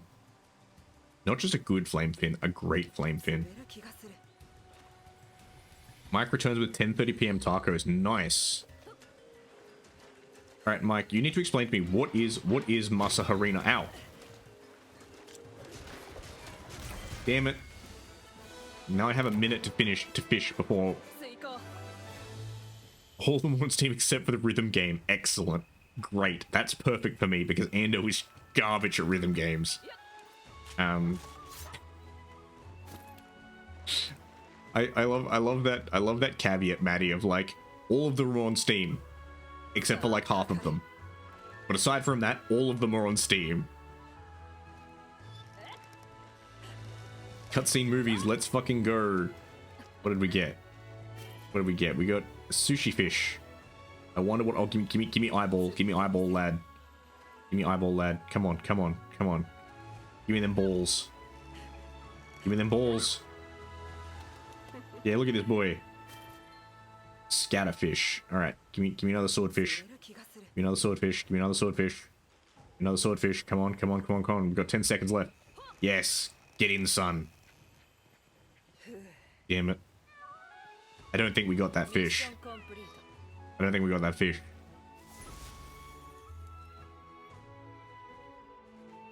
But yeah, I'll have to pencil them into my obscenely overloaded stream diary. Nixtamalized corn. So corn broke down with lye, which is all corn tortillas are made from. I'm not a food scientist, but from my limited knowledge, it makes the corn more bioavailable for humans. Yeah, fair, because lye is, top of my head, alkaline, I think. Pretty sure it's the same as what you use to make, whatchamacall, thingamajig, pretzels. Because you use an alkali solution to make pretzels.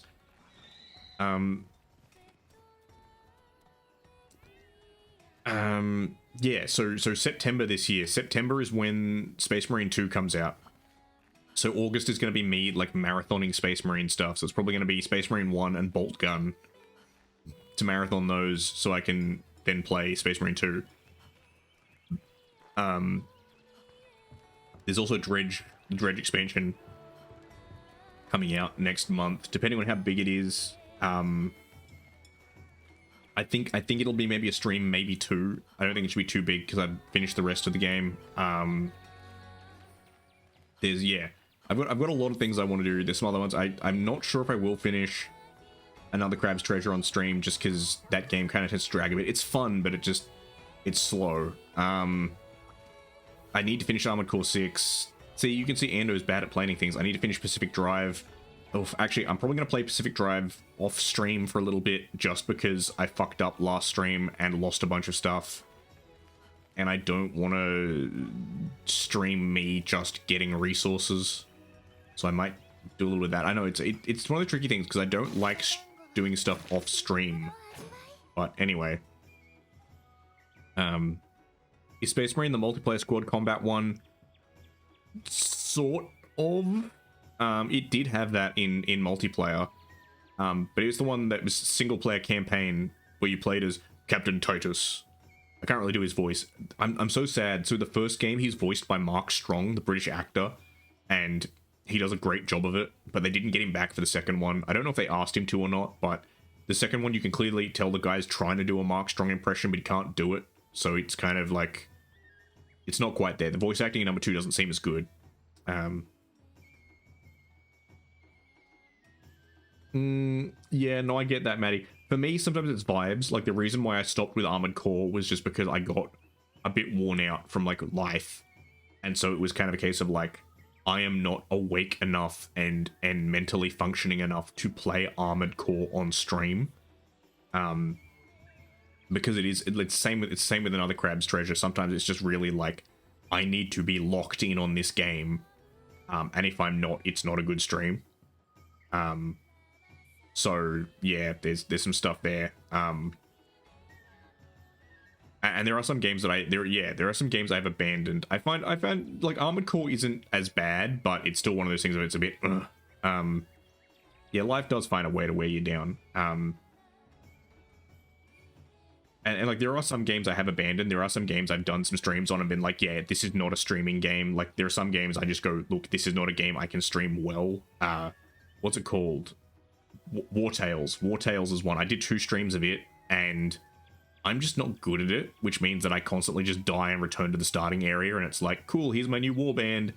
You're not going to get to see any of the rest of the world, because I die a lot. What else have we got? What do you got for me? Stomach the Thought, big fat boy. Asus Foe. Fuck the Kezu. Fuck that man.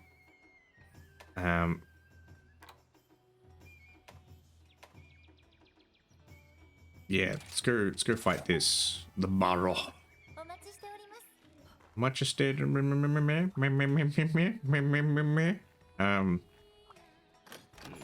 Forge upgrade armor. Can I forge Baroth? So it's Rothian. What the hell did I get from a Rathian? Royal Ludroth. Okay. Love me some Ludroth helm. Ludroth mail is literally just like shirt. What's it give me? Water resistance. I kind of want the Ludroth hat. I kind of feel like the Ludroth hat would improve my white girl fit. Yes, there's my white girl fit. My white girl fit has been improved. Let's fucking go. Oh yeah, so I found an artist. So I talked about this previously. Well, not previously, sort of. So we had the joke from stream a couple of go. Yes, that's a word, Ando. Stream a couple ago of the whole living my best white girl life. And Sachi very kindly did a draft of a shirt. So I've decided I want to get that merch made eventually, but I don't want to do a shirt. I want to get a playmat. So, because I've seen a couple of the streamers do this, they get like for playing cards on like Magic the Gathering or Pokemon or whatever, they get like just a neoprene playmat done with some art on it. So I wanna get one of those made, and I found someone who I want to do the art because they've done some really cool like synthwave stuff, but they're not taking commissions at the moment. So I'm kind of like just waiting for them to open comms so I can like sneak in their DMs and be like, hey, I know this isn't normally what you do in terms of like, you don't really do like landscape layout, but do you reckon you could do some art of like my character, you know, in synthwave art, like lying down across this playmat with the phrase "living my best white girl life" up in the corner or something like that. So that's the plan for now. That's what I want to get. I want to get set up.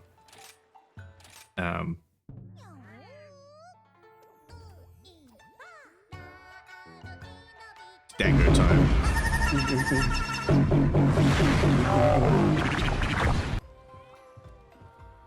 Thank you, Maddie. You made the correct choice. Un is always the correct choice. Domain of dust and desolation. Are those fucking fish in the sand?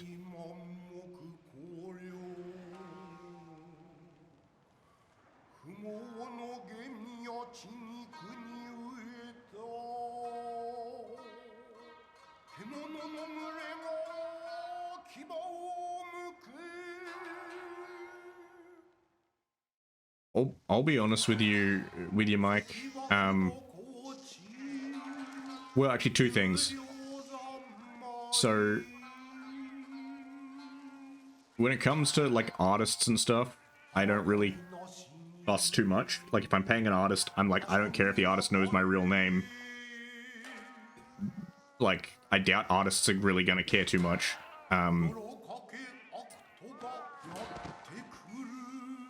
Is this the fucking dude? Ah, this is the fucking dude. This is the fucking dude. I see. He's a big lizard boy. The Baroth. But yeah, the point I was gonna get to was that I'm probably not gonna handle the merch myself. So I know some people are powerful.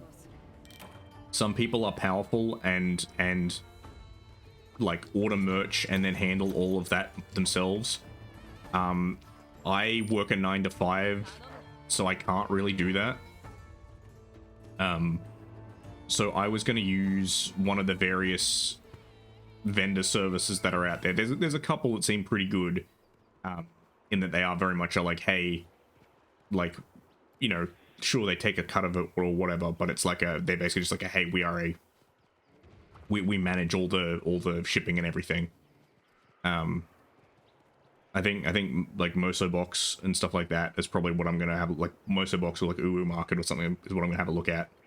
I don't know about Uwu Market, but I know Mosobox does, like, it's basically just like a, hey, if you're interested in selling stuff via us, message us, have a chat, like say what you're interested in setting up and we can organize it for you and all that sort of stuff. And I have no problems with, you know, people taking a cut in exchange for doing work for me. Because ultimately also, like, merch is not something, like, I am not a full-time streamer. So merch is not something that is, for me, financially beneficial. Oh yeah, no, fuck Redbubble. But yeah, like, merch, for me as it stands, merch is not a, hey, Ando's making bank of this.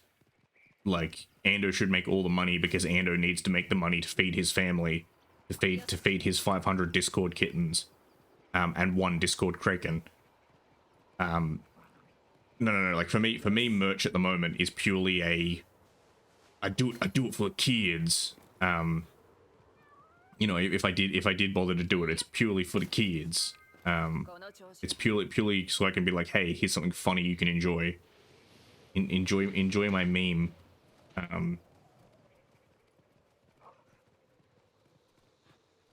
Did you know Redbubble was started in Melbourne? No, I didn't, but I'm not surprised. I don't hate Melbourne. I don't necessarily like it either. I find most cities have their goods and, like, their good points and their downsides. I haven't been to Melbourne in a while though.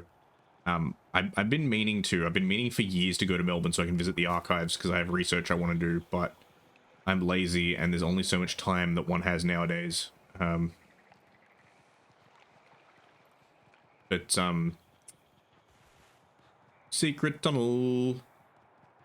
But yeah, I've never gotten the whole, like, irrational hatred of a place. It's the same with, like, when people from the US are always like, ugh, Canada, or ugh, like, California. Like, yeah, there's dumb stuff about California. But that whole, like, California, am I right, stuff is always just like, huh? Like, I don't get it. Can't have good things because California and woke. Welcome back, Maddie. Yeah, by all means, go rest.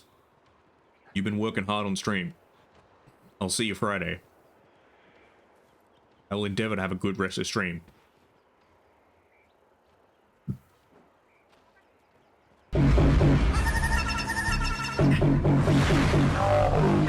Lag spike? Oof. My lag spike or your lag spike? Un.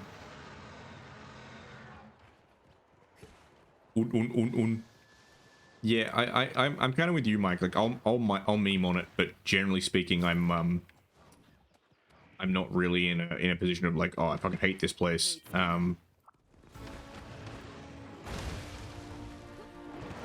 think the only time I'd be like, I fucking hate this place would be if that place is like, you know, Auschwitz or something. Like something where, like, this place is decidedly like designed from the ground up to be a bad place. You know, bad things have been the intention here. Oh god, I'm in the schmooze.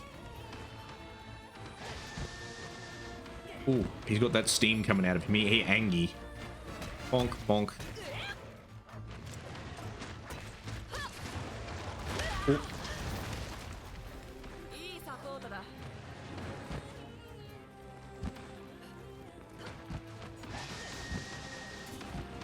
Got that steam train coming. Yeah, get stunned. Get stunned, idiot. Ooh. Punch him in the taint. Ow.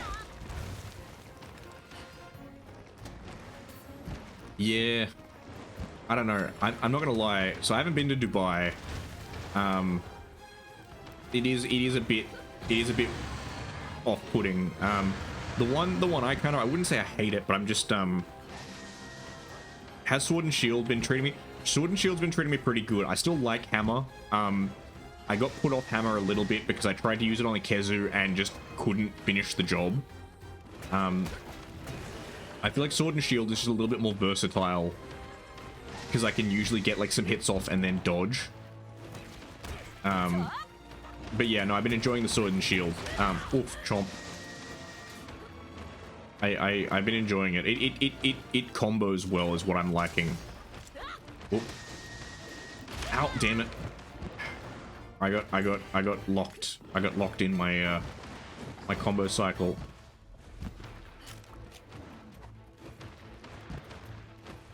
Whoops. ターゲットの移動を確認。 Oh, he's running away. Sippy time. Dog. Dog. 行くぞ。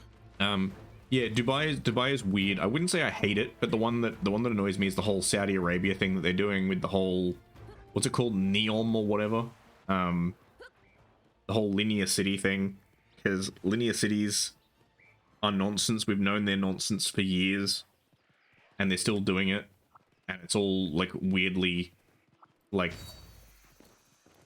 I don't know. It all feels like a grift. It all feels like it's, you know, here is our whole city that we're building as a nature preserve, and here's our whole other city that we're building as like a technology district or whatever, and here's our whole other place that we're building. Oh yes, they're gonna fight. They're gonna fight. I like it. I like it. Have I been told how to recover the red portion of my stamina? Yeah, it's you take rations or whatever, yeah? Let's fucking go. Kaiju time. 私に従え。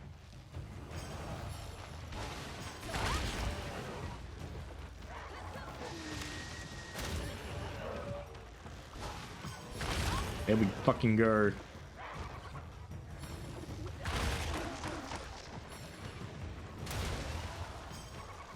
Evade.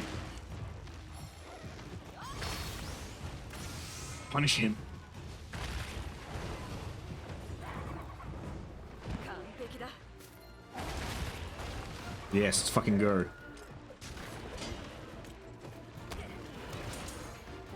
Alright, thank you, Maddie. Enjoy your EP time. You deserve it.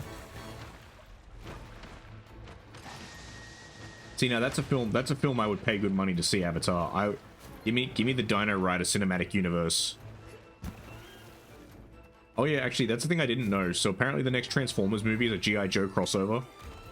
And I was not aware of this. I had not been informed of this information.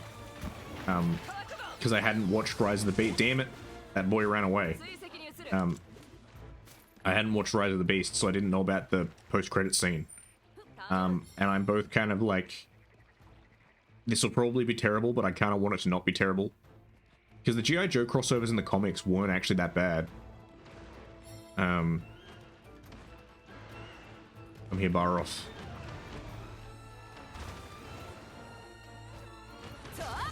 So. 血が騒ぐ。 Burn.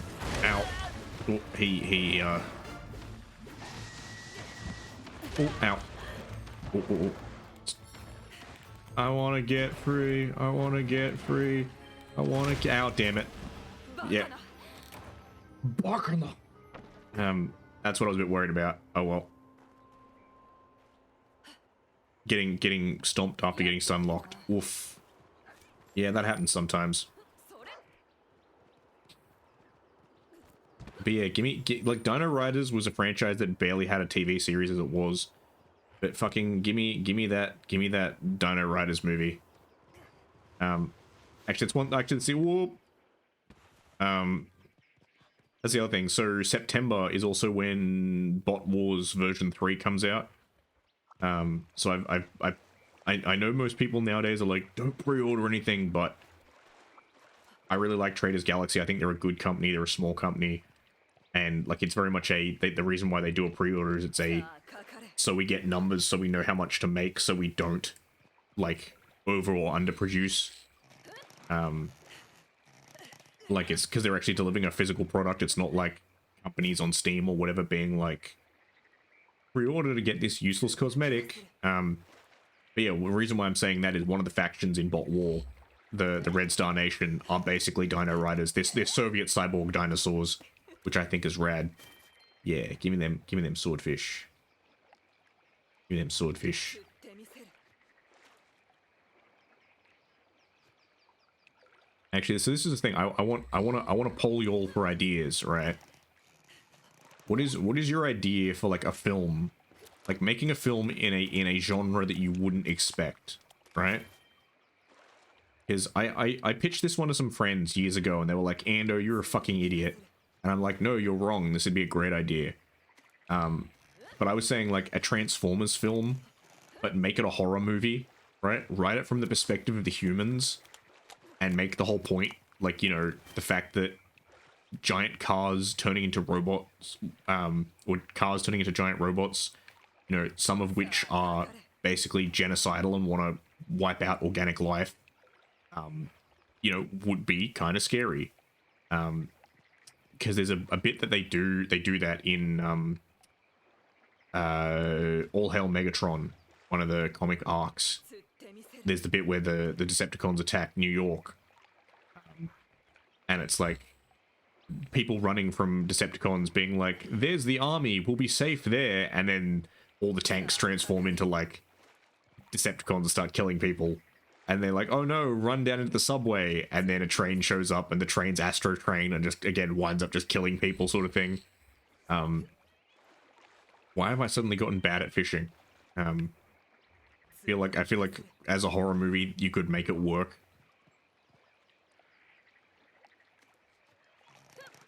Yes, give me that fish. Probably shouldn't be wasting time letting the Baroth heal, but I don't care. Got a sushi fish. Give me that long fin boy. さあかかれ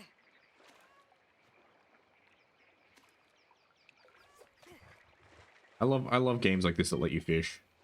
You didn't catch anything. 釣れる気がする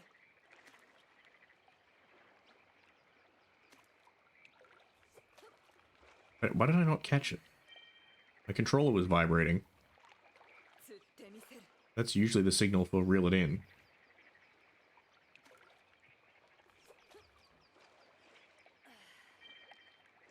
Yeah, that one I did nothing. さあかかれ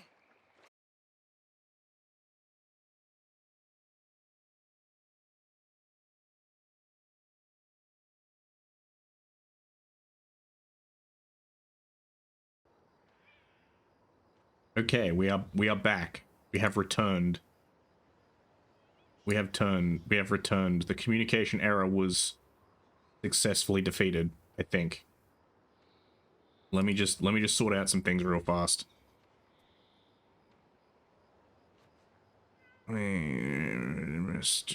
Chat. Give me that chat.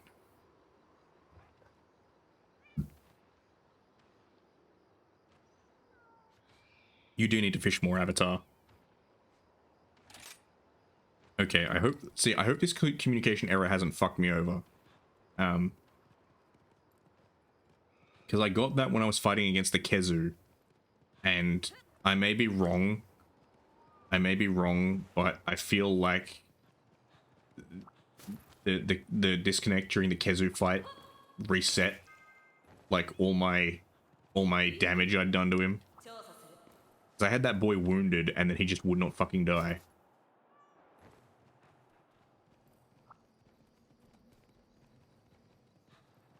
Was he gonna be here? Is he gonna be here?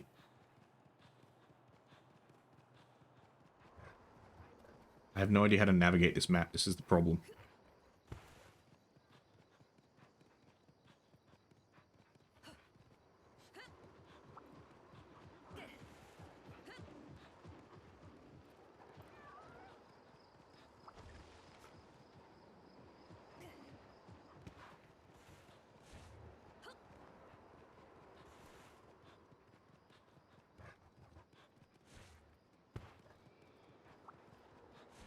Ooh, fire herb. I need that for making fire swords.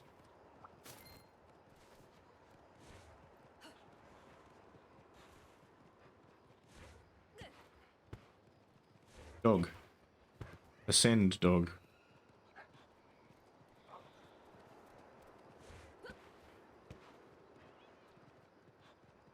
How do I really hope I don't time out on this mission. Like, please. Gooby plus.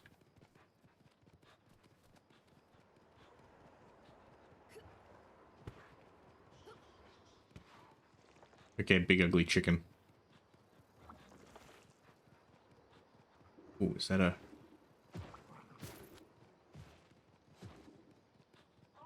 Alright, go up here.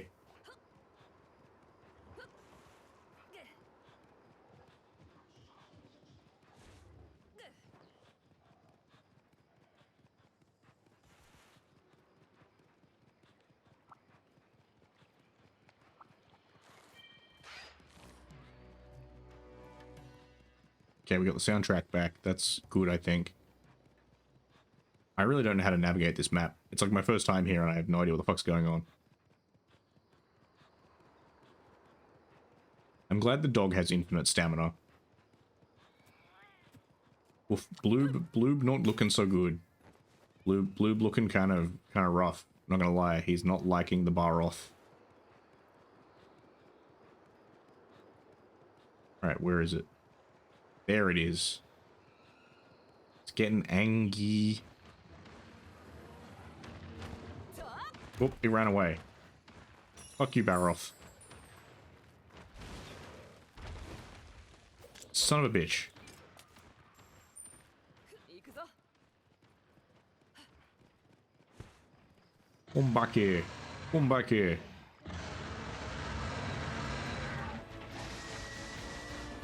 Sweet. Yeah, let's go. 警戒しろ Get ready. 隙あり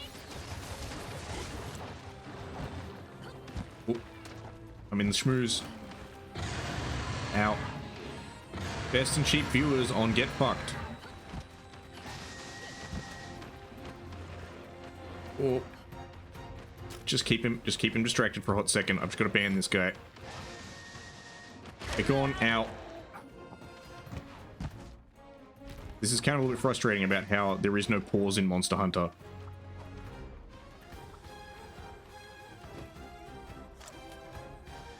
Give me the trap bugs. 頼む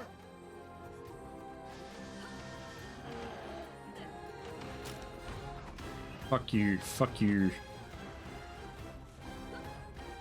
Scummongering bot. Oop, I didn't want to do that. Oop. Didn't want to do that either. 来るぞ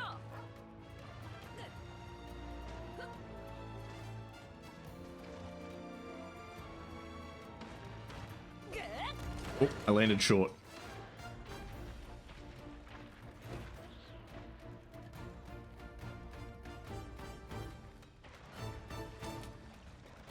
Hey you, big boy.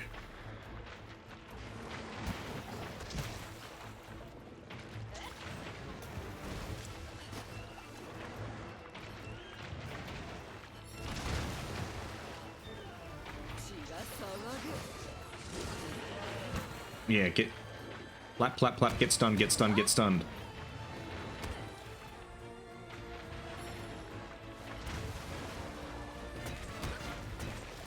Attack his taint.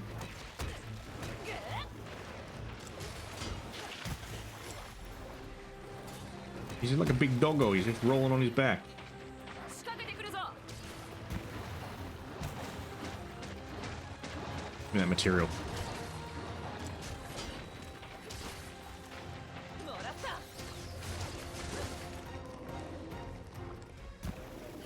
Attack and ride the wyvern. Here we go. 総流を始める Launch. Regain footing.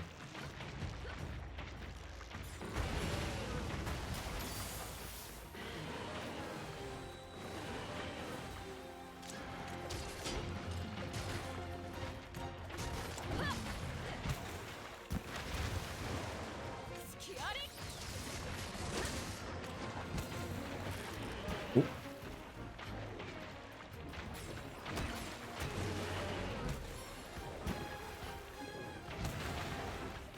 Ow. Ooh. Okay. Didn't hurt too much, thankfully.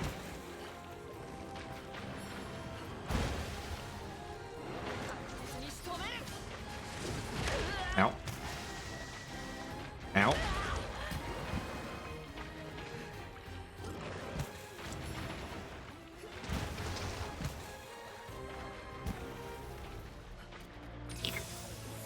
Oop. He's a big boy, he's coming.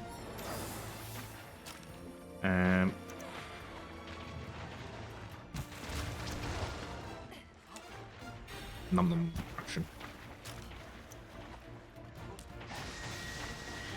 Ooh. I thought he might be able to do that. 警戒しろもらったさすが私のお供 He's rolling over. Oh.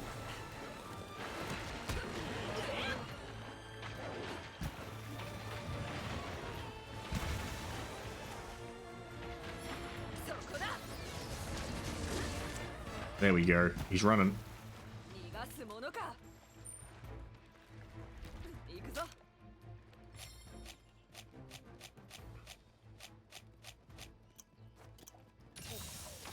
Didn't mean to do that.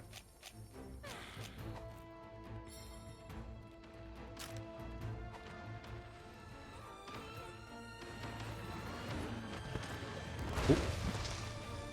血が騒ぐ。 Ow. Oh. He always seems to land me on the mud just right. He always seems to like knock me just that like I land on the mud. さあ。さあ。はっ。さあ。さあ。 Attack the taint. Attack the taint. He's wounded. Oh. Oh. Chicken boy. Let's fucking go, chicken boy.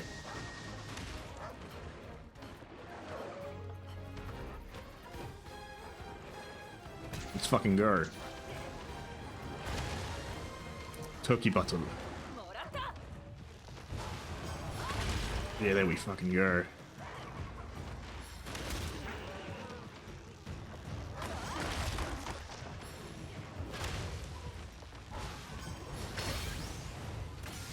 Anisha.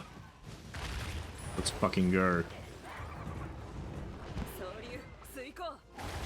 Oh, didn't mean to do that. Clink. Big fucking head. Oh, sharpness is broken. That's not good. Oh. You do a big Angie. もうすぐ枯れる。今のうちだ。 Let me just sharpen my knife. Or knife. それ。 Alright, let's get him. Bang a gong, let's get it on.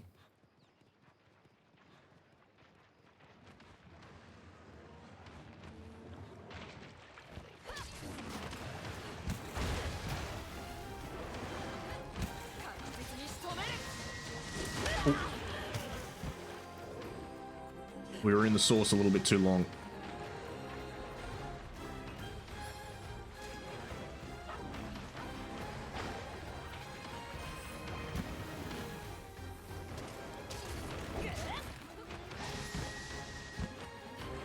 I love how he makes like a little steam whistle noise when he's angry. Alright, attack the taint. Ooh. Fucking snake lizard bird thing coming after me. 仕掛けてくるぞ。 Just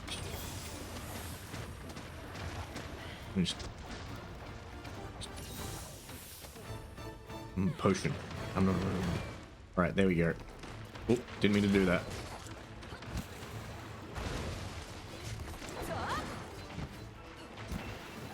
Oh.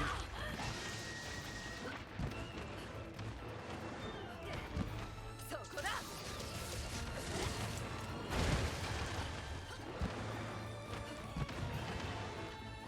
Ow.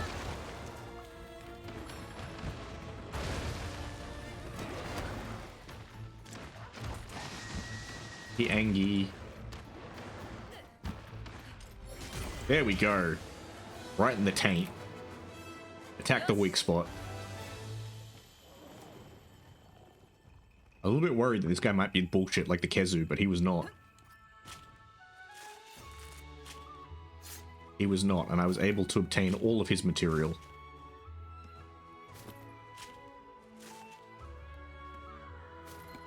Excellent. Barrel scalp. You mean to tell me I scalped this motherfucker? Doggo. Mount up.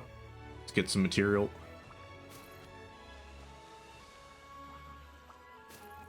Yeah. I'm done. Gotta have some dung. We fought the Chimkin. Fought the Chimkin and we won.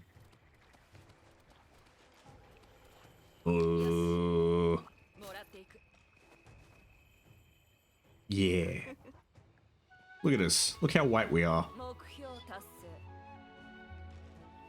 Oh my god. Auto shell. It's pretty muddy, but it's so strong.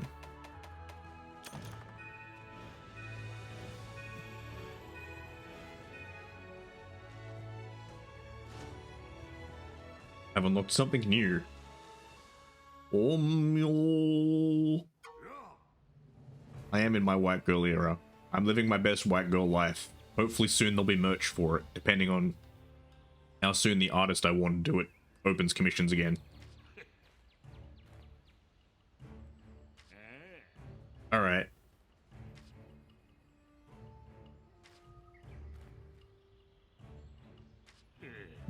Drive back the Calamity.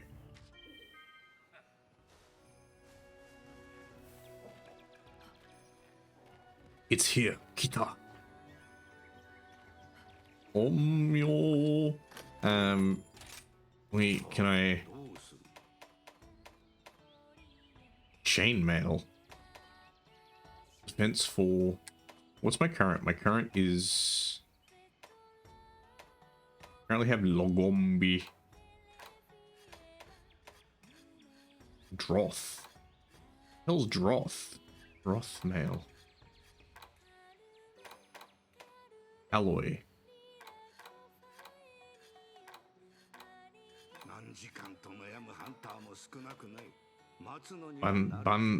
Banabra. Oh, it's the butterfly suit. Yeah, okay.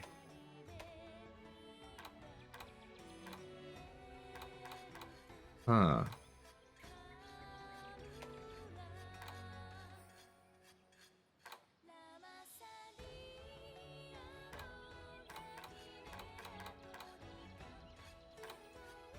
What's Rogi?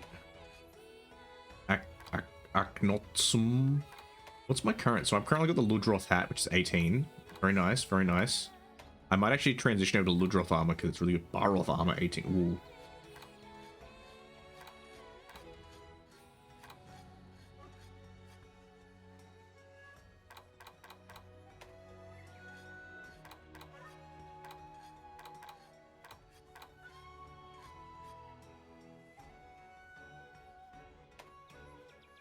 Rathian. Ooh.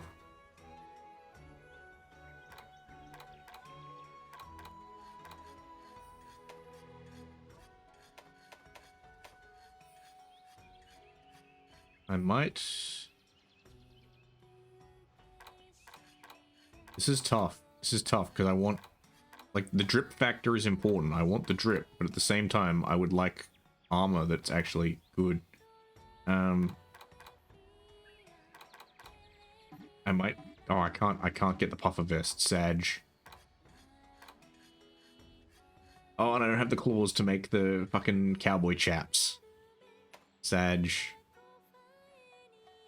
Akonosum. The Rogi hat. The cowboy hat is very tempting. Oh, I have Malachite ore now. I didn't realize that. Hang on. Sword and shield time, baby. Back 90. Rogi scale. Can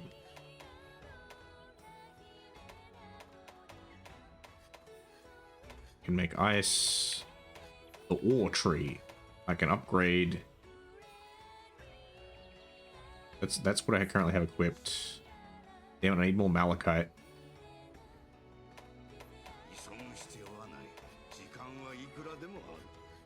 Oh, Tetranodon beak. The cunning riposte.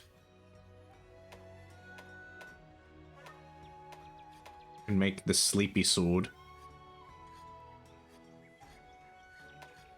The bone tree. The bone zone.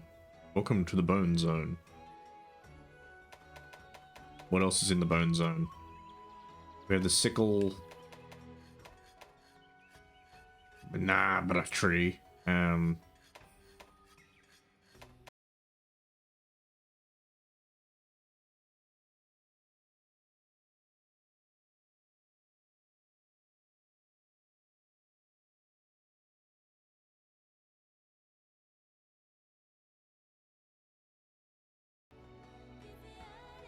Well, we're back.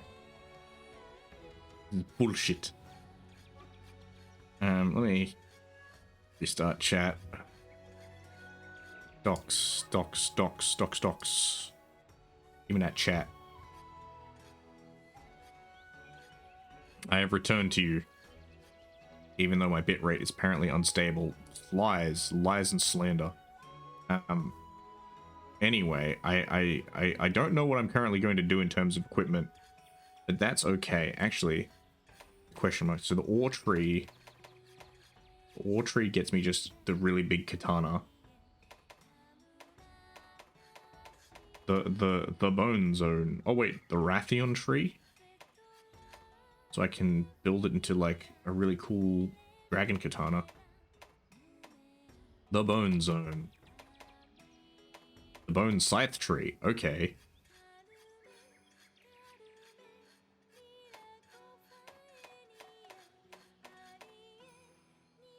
Drowning shaft.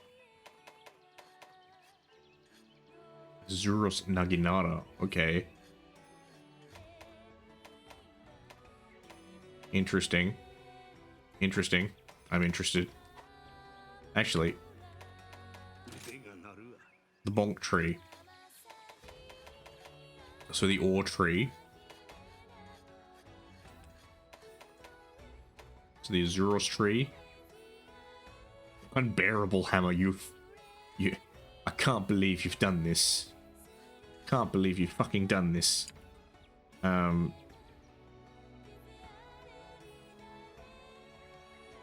Azuros tree. The ice tree. 90 damage. Ooh, very tempting, but I need an Azuros brace, so I'm actually going to kill an Azuros. Bone hammer. Zuchi hammer. I don't have the... That's gonna be faster though, I think. Okay, anyway, hang on. Let's... Come back quickly. Manage equipment. Change equipment. Alright. Hammer time. Alright. You had a job for me. It's finally here. We have an urgent quest to stop the rampage. Cool. Are you up for it? Not really. Thank you for that. I'm gonna ignore that real quick. I'm pretty sure there was one that was like... was it back here? Yeah, this guy. Go fight Azuros.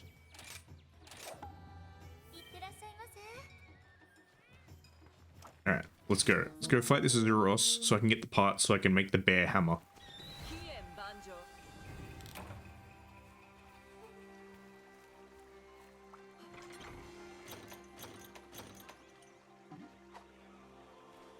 Yo!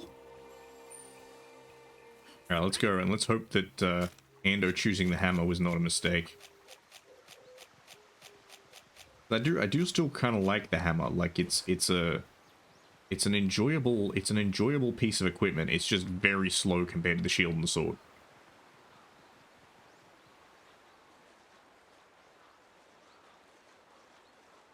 Same with longsword. I want to learn to master longsword better.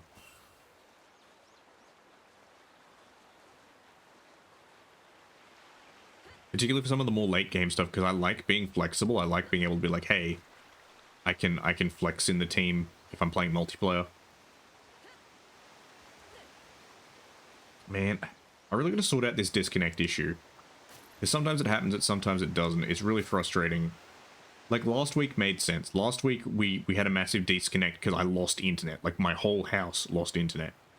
I was like, I restarted my router multiple times and it was everything else was coming online, but the actual like network connection to the global internet was not working. Come here, big bear.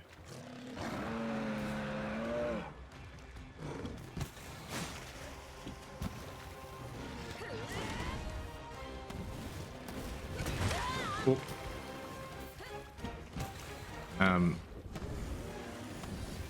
Yeah, so that was understandable, but these just random dropouts give me the shits, because they kill the vibe of the stream, and I get so caught up in trying to fix it that, like, my whole train of thought that I had previously is gone.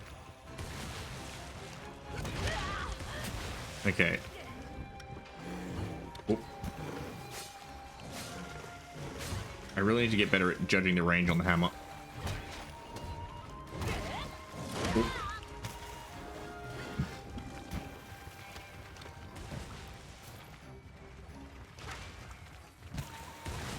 Because it doesn't have the same, like, attack, like, well, it kind of does with triangle, but the same stepping attack that the sword does.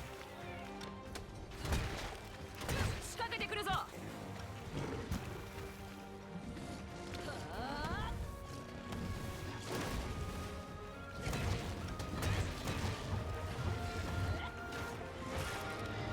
Oh, we broke some.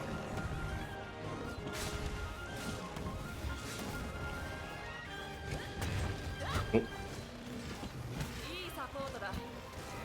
good support. There we go. Good damage. Good damage. The Angie. There we go. Good damage. Good damage, clan. Oh. He clapped me. He clapped my cheeks.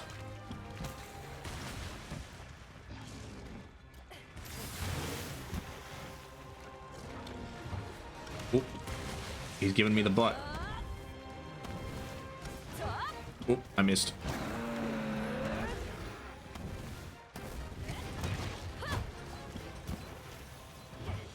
He's running. ものか。頼む。 Let's ride. Mount up and hunt him down. I don't know, if you're really good at this game, can you kill a monster before it runs? Like, I feel like it's possible, like, if you're really good. I'm just not. Oh, I missed.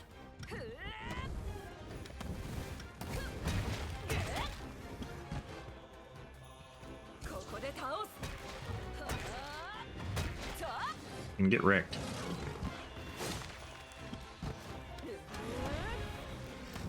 Oh, damn it. I was trying to avoid the chickens.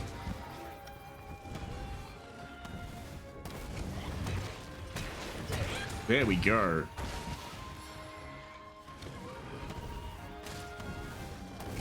He's struggling. We'll keep bonking him.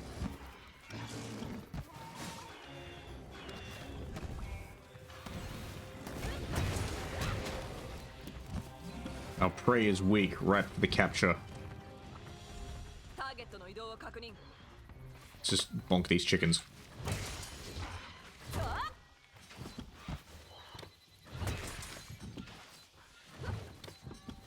In the fucking ground.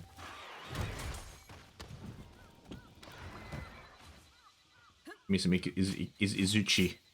Izuchi Claw. もらっていく。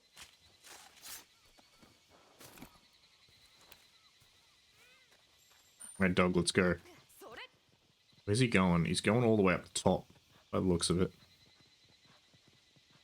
We will hunt him down and show him the error of his ways. The foolishness of being a bear.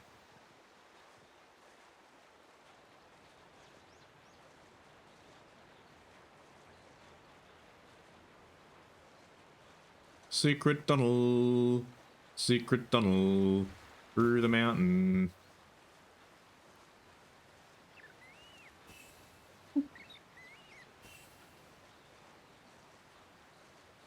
What are you? Oh, you're a duck boy.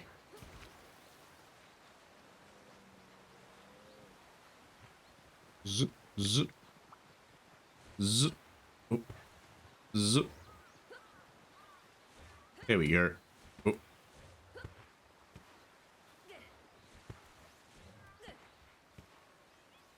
Drift. Drift. There we go.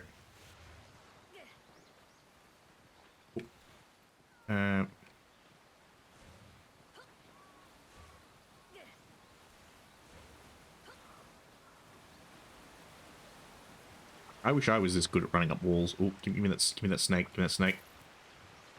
Antidobra. Yeah, bonk. You bonk, idiot.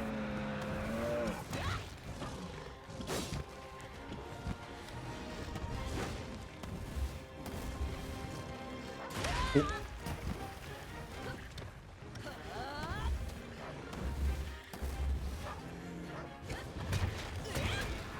You get bonked.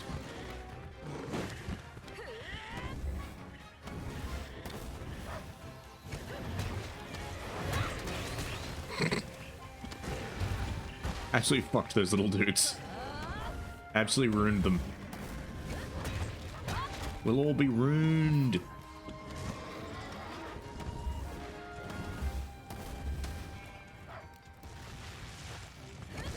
Oh, I missed.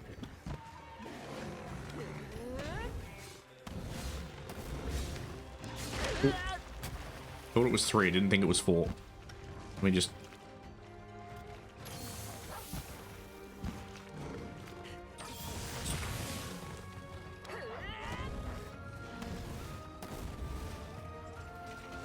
I'm here, bear. I'm here, bear. Let me strike your nuts. There we go. Small size has been updated, apparently.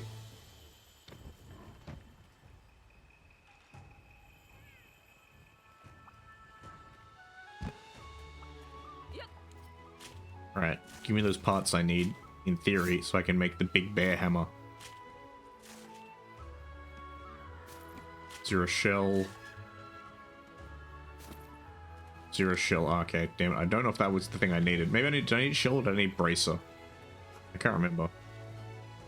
Oh well. In the meantime, can we get some fishing? Can we get some fishing? There's the fishing prompt. There's the fishing prompt. Oh. Come on, fish. Fish. Fish. Come on. Yeah, there we go. Come on, get my fish, get my fish, get my fish, get my damn fish.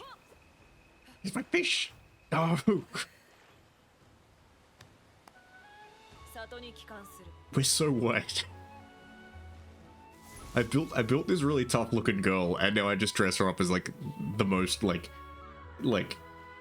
middle of winter like Ugg boots and platinum blonde valley girl hair. She's out to get her double mocha frappe.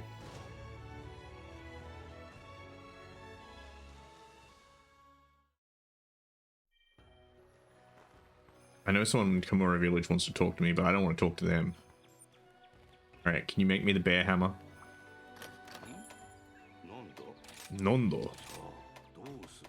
So, what will you do now? Zoro's tree. Yeah, we can make the bear hammer. Bear hammer, bear hammer, bear hammer. What? I don't have the recipe for this weapon. Or I have to upgrade it from iron hammer. I see. Okay, I think. Yeah. Bear hammer, bear hammer, bear hammer. Yes. Ding, ding, ding. Look at this hammer. Look at this hammer. Yeah, bear time. 11:30. I'm not gonna do the rampage. I'm gonna go do some hub quests. I'm not gonna do the rampage because I feel like the rampage will take too long, and I don't want to be like going until midnight. But maybe we might do it tomorrow. Maybe, I don't know. Depends if I do Monhan tomorrow. Hub quest, low rank. Oof. I want off this ride. What is this? Hunter Bisharten. Puke. Udroth. Aroth. Kezu. Fuck that. Voivodon. Sarios. Rathian. Bisharten. Let's go fight the Puke. Actually.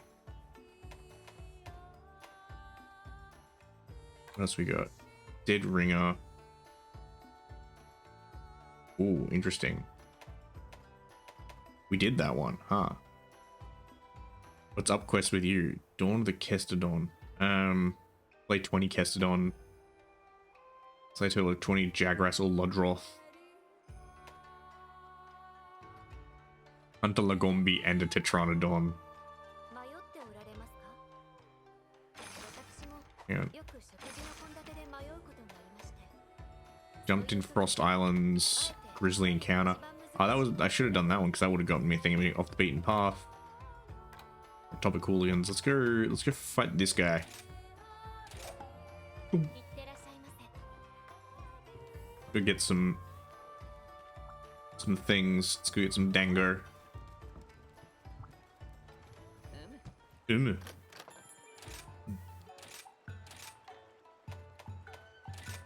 Best not.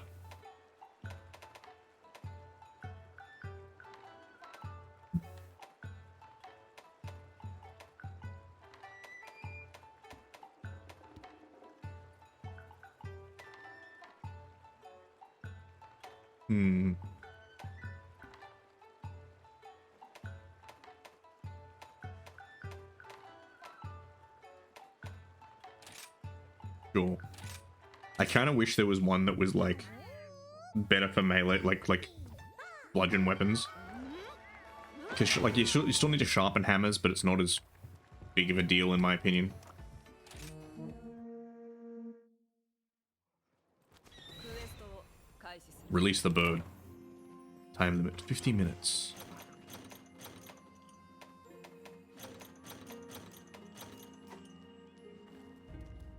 Alright, let me...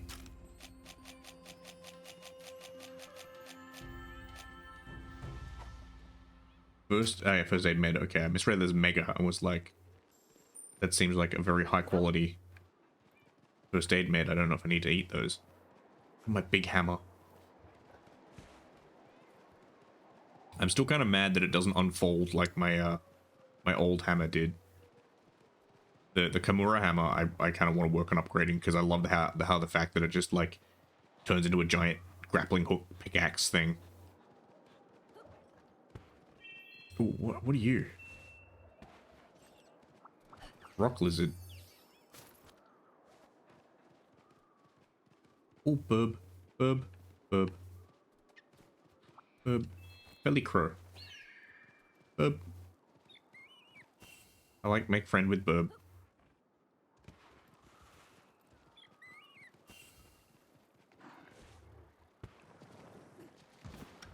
Bonk. Yeah, Mitsukitar. I found you, motherfucker. Yeah, jump at me. Jump at me, bitch. Okay. I was expecting you to jump, instead you spat at me. That's okay. Aha, I have you now.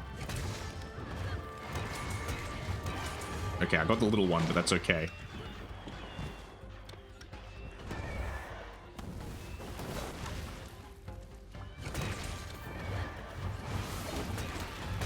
Yeah, get bonked. Get bonked. Get bonked. Plap, plap, plap. Get bonked. Get bonked.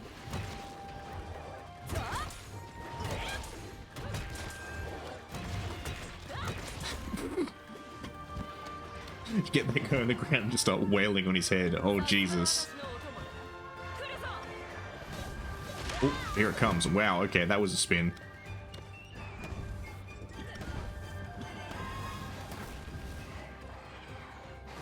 Oh. Damn it, little one's got me. Oh, do they do a 3-for? I forgot that they do a 3-for. Bonk.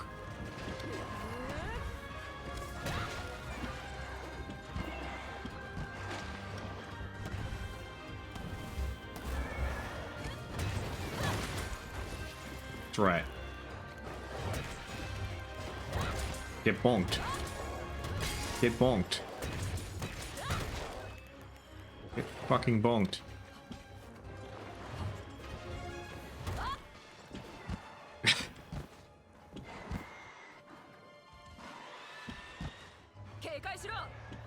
I'm glad to see that I'm increasingly tempting you, Nagi. Also, I'll take it on board that I should practice on this motherfucker more. Right, let me just. Ah, yes, swing. Okay, so this thing loses sharpness hella easy, but that's okay, because that means it's easy to sharpen. Yeah, fucking come here. You Drongo.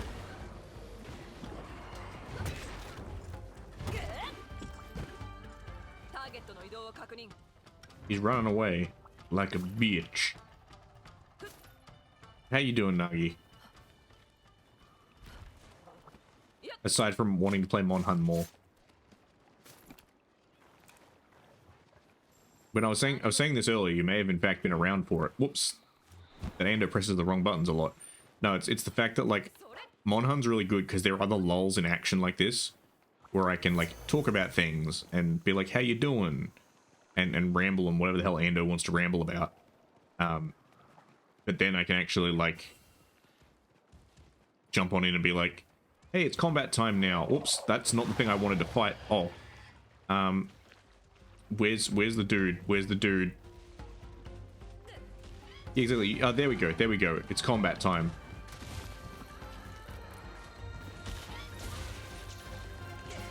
There we go.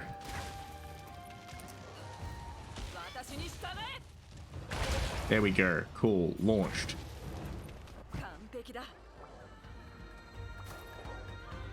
No, ride the Wyvern. Cool. Give me that one. Give me that one. Nice.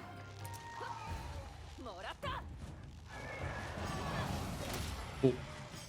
It's fighting time. Honk. There we go. Chicken attack. Chicken attack. Chicken attack. Oh, I missed.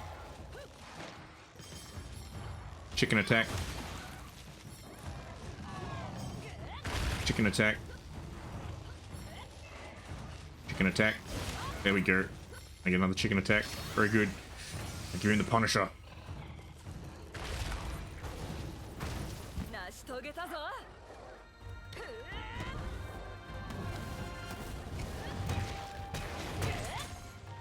Get bonked, idiot.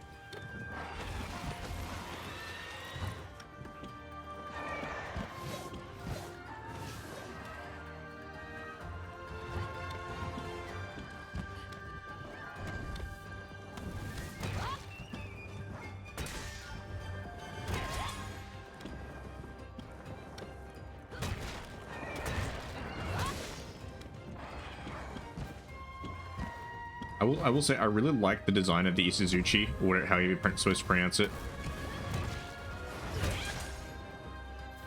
Lovely.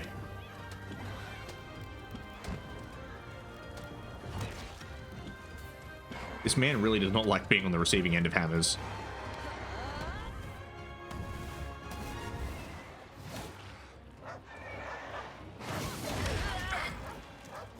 The combo, the wombo combo. Oh. Ow. Give me that great Isuzuchi material. I'll just let the other guys handle it while I grab the material. I kind of feel like I'd love to see a Monster Hunter tabletop game. I don't know, maybe, like... There are some things with it, like, I've said that before, and unfortunately they have not been good. Because they did a Dark Souls tabletop game. It's like a board game, and apparently the Dark Souls game is not very good, because apparently they captured the make it really hard part of the game, but not the other parts that kind of make Dark Souls satisfying. So it just became, hey, this game is really hard. But I feel like give me like a board game with some paintable Monhun minis. And it's like a cooperative boss fight style game. I think that'd work. Because there are games out there like that that are like a... this is a boss fight, and, you know, you as the players have to work together to try and defeat the boss. Whoops.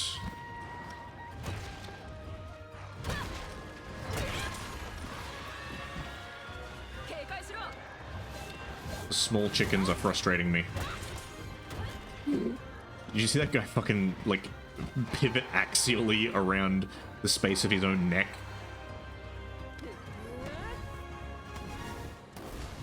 Oh, he's fucking running away.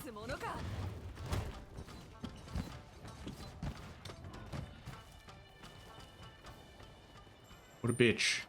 行くぞ。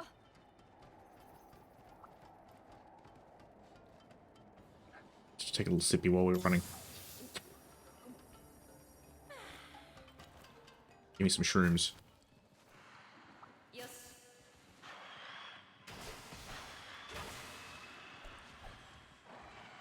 Oh, use your mouth knife. Oh.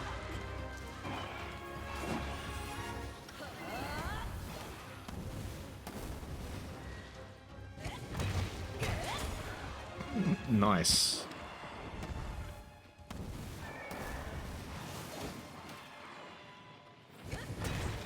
Plap, plap, plap. Get bonked, get bonked.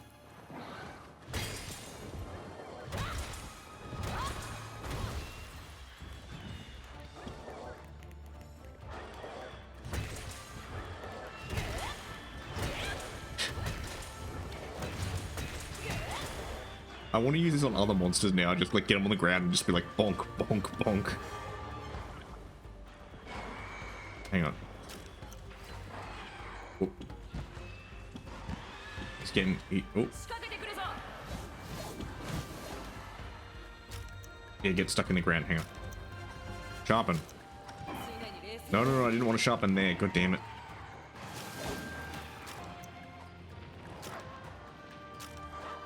Why is the shortcut wheel not working?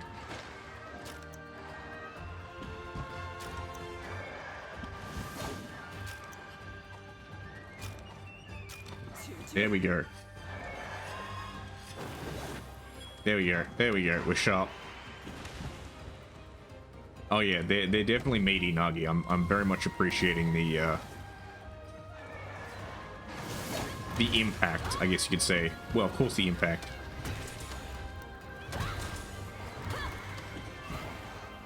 But it's the more the fact that if you just do the circle combo, it just keeps bonking in exactly the same location. So if you line it up with their head, you can just keep bonking them on the head. Which means you can just line up even more stuns.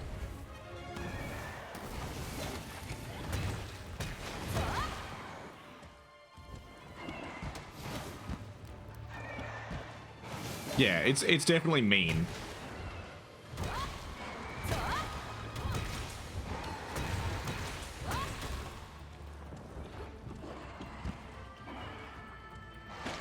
I'm liking that this one actually seems to get some good damage out. Also, thank you, Smaller Dinosaur, for blocking that spit bubble. いいサポートだ。 Oh, I missed. Yeah, I like the fact that this hammer can actually get some damage out. Like, some of my other ones really felt like it was like, oh hey, here's a bunch of damage you can do.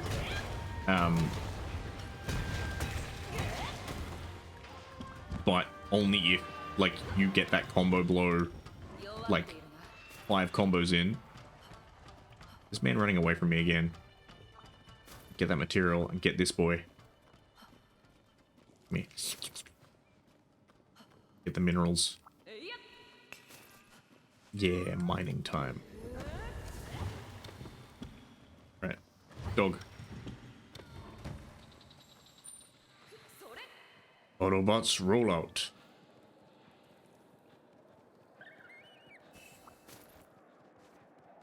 Yeah, I don't know. I feel like a Monster Hunter tabletop. Actually, that's the other thing with tabletop news. Sad news. News that made me kind of like roll my eyes, but also sad. X-Wing and Armada are being discontinued.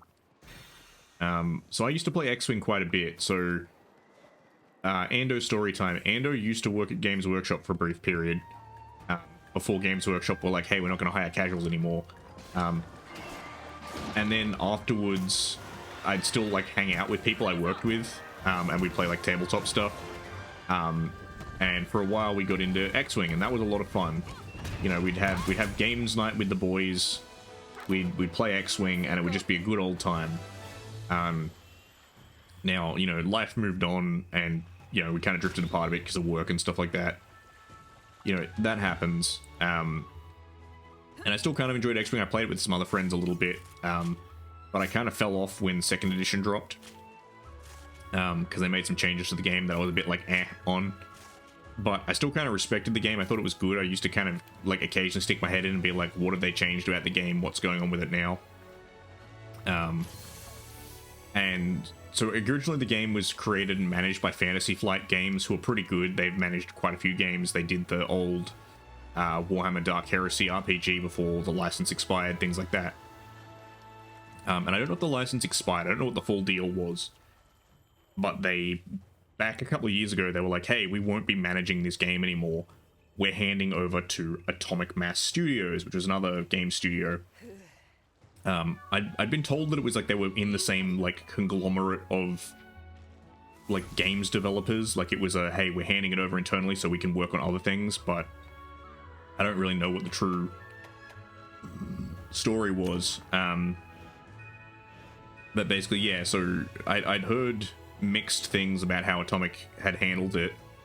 And apparently they struggled a bit during COVID because one of the things of X-Wing, unlike something like Warhammer, say, or, Battletech or whatever, where the models are unpainted, X-Wing's one of its selling points was that the minis all came pre-painted. And they were painted to a decent standard. Like, there were little flaws in them, but you didn't care. It looked like an X-Wing, and if you wanted to paint them, you could. But it was kind of the idea is that, like, you don't need to paint to play this game. You can just put these things on the table and they're ready to go. So apparently they had some problems with that during COVID because apparently it was like, oh yeah, we used to get these things painted in China and, well, you can't get anything from China.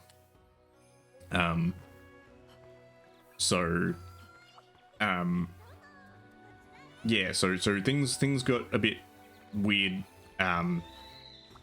But I hadn't really heard anything too bad, but apparently the game has been doing much worse than I thought. And they've, yeah, basically said, oh, we're gonna kill it off. So I'm a bit sad about that. And it's also really surprising as well. Like, you kind of got to think to yourself, you must really be mishandling this. And again, like, I don't want to be too mean about it, but it's like, you must be really mishandling this if, like, Star Wars, one of the most iconic and profitable franchises on the planet, you're managing to not sell a game based on Star Wars. Affinity. What the hell's Affinity?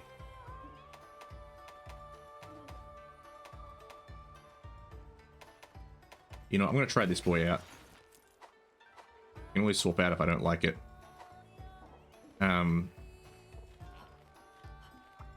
Yeah, so it's kind of a shame that that's happening because there's been a fair bit of news like that. Like, there's been some stuff lately that's just been poorly managed. Like, another example is where's the sharpener one? There we go. Another example is War Machine. It was just announced that Privateer Press, they're still going to be developing it, but they basically said all the production distribution stuff is going to be handled by Steamforge. Now, the fact that that's happening is kind of surprising, considering that, probably 6 to 10 years ago, people talked about, War Machine and Privateer Press as being the Warhammer killer. Right, like, people were saying this is the game that's better than Warhammer. It's more balanced. Like, it's gonna take the crown of number one of the game that everyone plays. Now, ultimately, that didn't happen for a variety of reasons, but it's kind of, a game that last time I paid attention to it was, on the up and up. It's suddenly gone absolutely downhill to the point where they're basically like, hey, we need someone else to handle our production now. And my regard for Steamforged is mixed. Again, I hope all of them succeed. I hope War Machine goes well. I hope, and I'm actually really surprised by X-Wing going away, in the sense that knowing Disney, and it's chips. It's probably Disney don't care. Disney are like, oh, who cares? It makes fuck all money in the big scheme of things. But usually, license holders like to slice the pie as much as they can. They like to give out as many licenses as they can for as many things as they can to make as much money. And so I'm honestly surprised Disney haven't just been like, hey, Atomic Mass Games, fuck you. You're not making us enough money. We're going to take our game and our license and we're going to take it to someone else to distribute it and make it. Um, yes, yes, I have heard electric eels discharge before. It is horrifying. It's knife fish, so electric eels aren't actually eels, they're liars. Yeah, electric eels are not actually eels, they are... Is this the dude I'm after?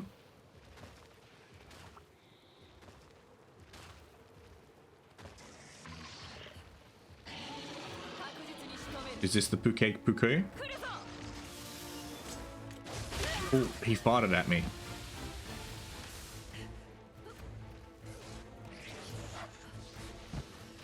Oh shit, did I get any deodorant? Oh boy.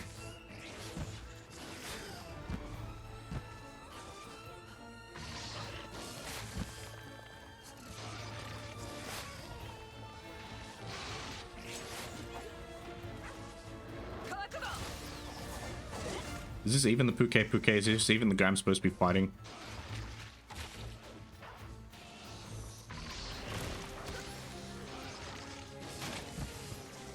But yeah, so electric eels aren't actually eels, they're a type of knife fish. All knife fish produce electricity, but I think only the electric eel uses it for hunting.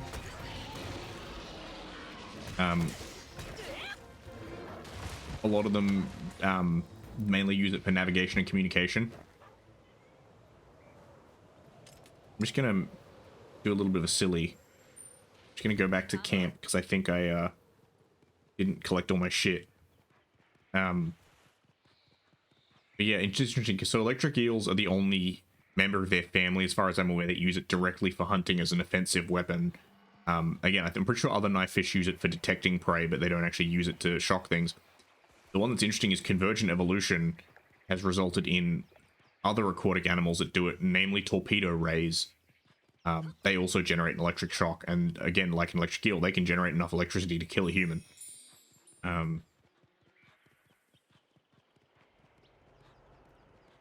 It's also interesting that they have evolved to do this, because a lot of people assume it's because, oh, electrocuting something in water is a great idea because water conducts electricity. Water doesn't actually conduct electricity. Water is actually a terrible conductor of electricity. It's one of the reasons why, like, when you get electrocuted, it's bad.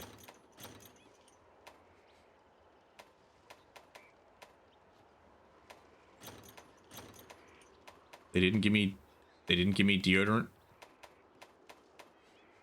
Okay, I assumed they just gave you shit for free in this game. A BBC, a big black calamari. A big black caiman. Okay. Yeah. Oh, you know, that shit happens.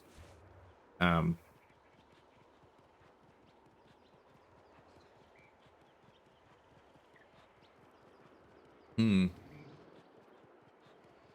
just wondering, would it be instant dodge? I mean, probably. Actually, I need to check. I'm pretty sure an electric eel would produce DC current, but I mean, if the muscle spasmed, yeah, it's probably DC current.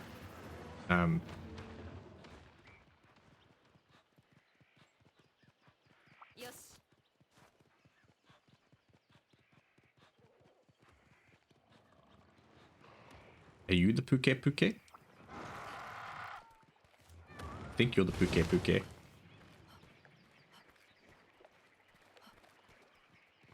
Did he fly away? He's flying away. Bastard.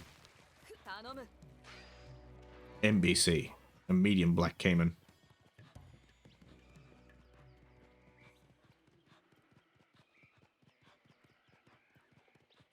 Caimans are interesting because they're probably the most nondescript of the crocodilians, in my opinion. He's like a bird. I have no idea what he does. Is he gonna fart at me? He is. Oh, that's disgusting. I'm not sure what I hate more, this or the Kezu. He's like a gecko. This explains why I didn't have any deodorant, because I wasn't supposed to fight that other one.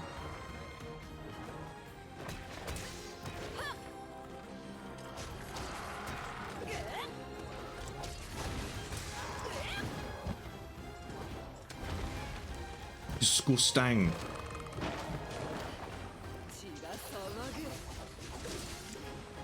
Disgusting. Oh. He's scrim. He's scrim.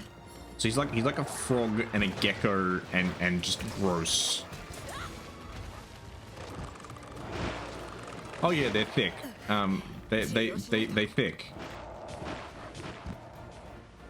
Drink the antidote. Yeah, no, like caimans in general are thick. I really like dwarf caimans. Curvier's dwarf caimans. They're interesting little fellas. Oop.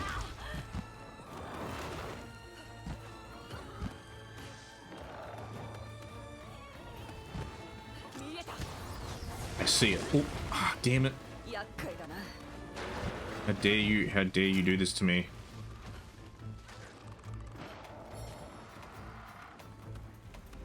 Oh.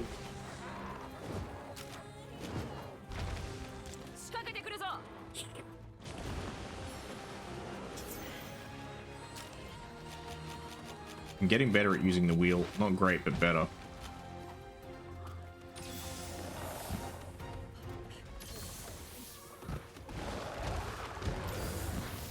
What the fuck technique was that?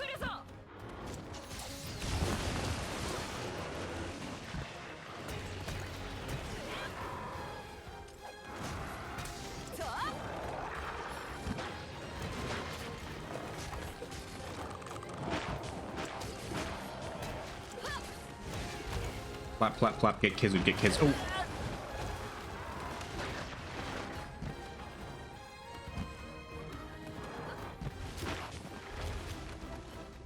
I really need to get better at not getting poisoned.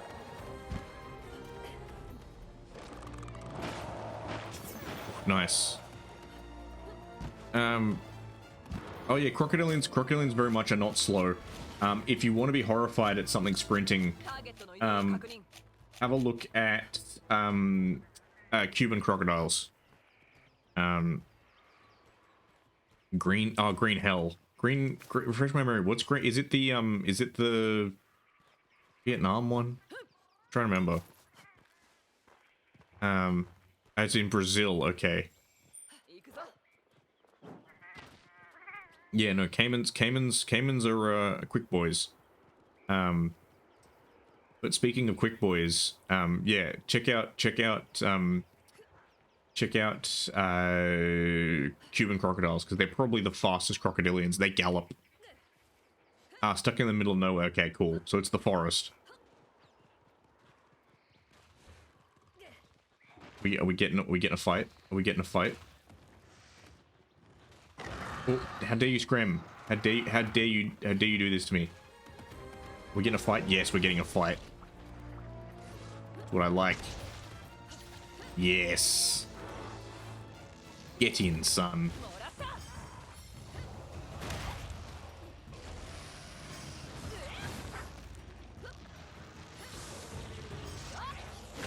Get in, son.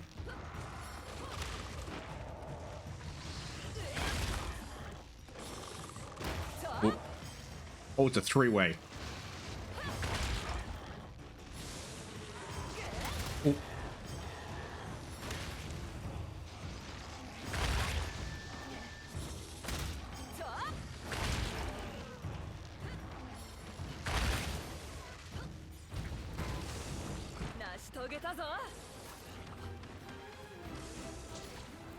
Yes, let's fucking go.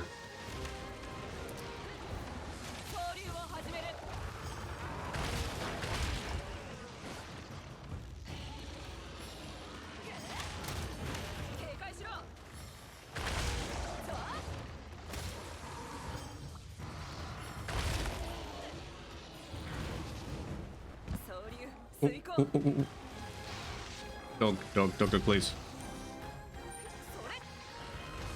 Ow, damn it. There goes my plan. I wanted to get on the ow. I wanted to get on the barrel. Oh.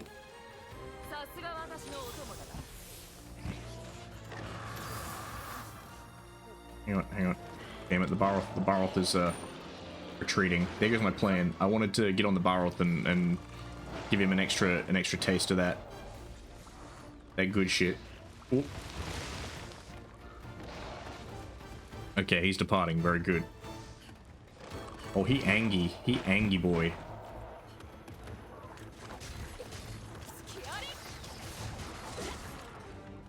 He Angie boy. Yeah, Puke. I got so much material here right now. Okay.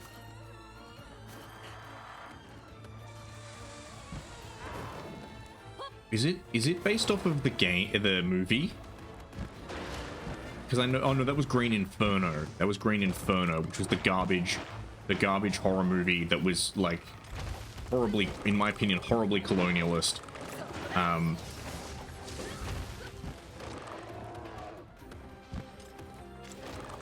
That was the one that was set in like, again, the Amazon rainforest, and it's a bunch of like white folks like crash their plane there or whatever and get taken prisoner by like a cannibal tribe, and there was a bunch of ridiculous shit. It is, in my opinion, not a good film. Some people are like, oh, it's really good because it's so edgy and there's like cannibalism. It's a return to like actual good horror movies where like scary shit happens and like gore. And I'm like, yeah, or it's just, you know, some pretty overt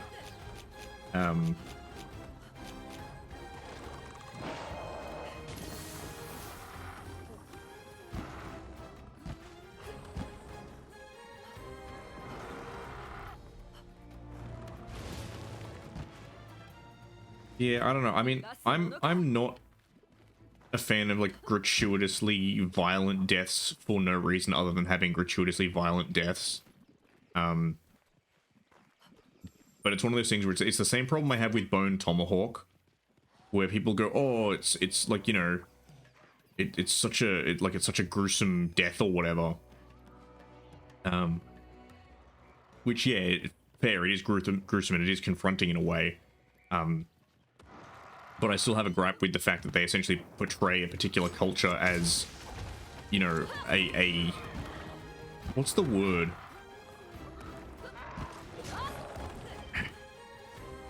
They use the stereotyped ignorance of a culture to portray a culture in a way that is in no way correspondent to their actual selves, just in order, like they use the otherness, the historical otherness of that culture in order to excuse and justify making them like horrific motherfuckers, if that makes sense.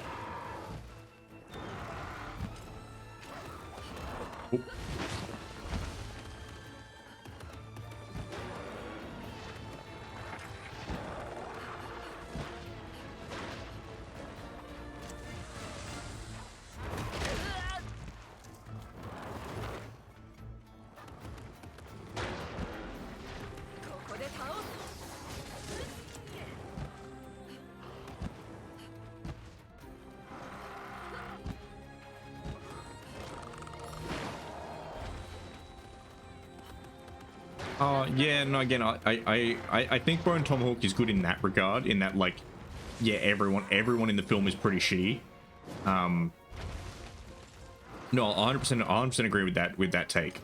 But it still did feel a bit weird that they were like, here are these Native American cannibals, and, you know, it's more or less we're just using the excuse of they're Native Americans and no one actually bothers to know anything about Native Americans, so people will be willing to be like, yeah, Native American cannibals, that makes sense. Whereas I feel like this is me, right? I feel like you could just as easily make Bone Tomahawk with, instead of having Native Americans, you just have them be some The Hills Have Eyes type hillbillies. Like, damn it, you bastard. You could just as easily make yeah, no, 100%. And I think at least they did have the sensitivity to be like, hey, we'll call them something else instead of being like, their engines or whatever.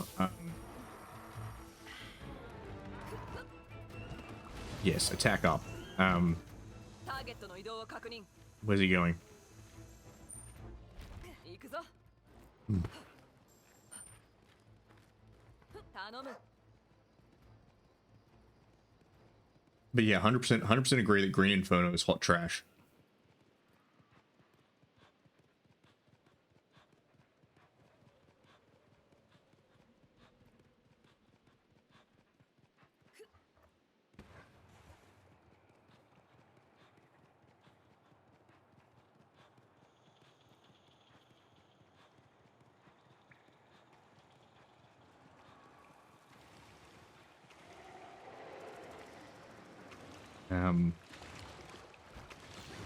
Whoop.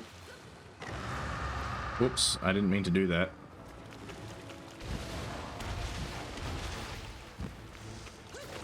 Whoop, didn't mean to do that either. Oh, I hit his tail, very good. Ring. Oh. Got them chicken feet. いいサポートだ。 Plink, plink.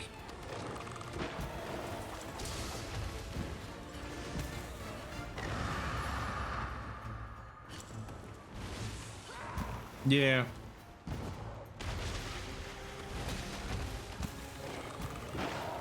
I don't know, again, like, it's one of those things where my preference for gore tends to lean to more towards, like, RoboCop, where it's done intentionally over the top and, like, stupidly as satire, as opposed to making hyper-realistic violence to, like, unsettle people.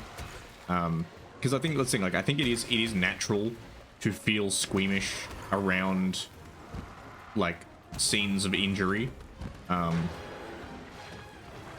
You know, because our body is programmed to recognize that as a threat. Like, you know, we're programmed to recognize harm to another individual as potential harm to us. Ow.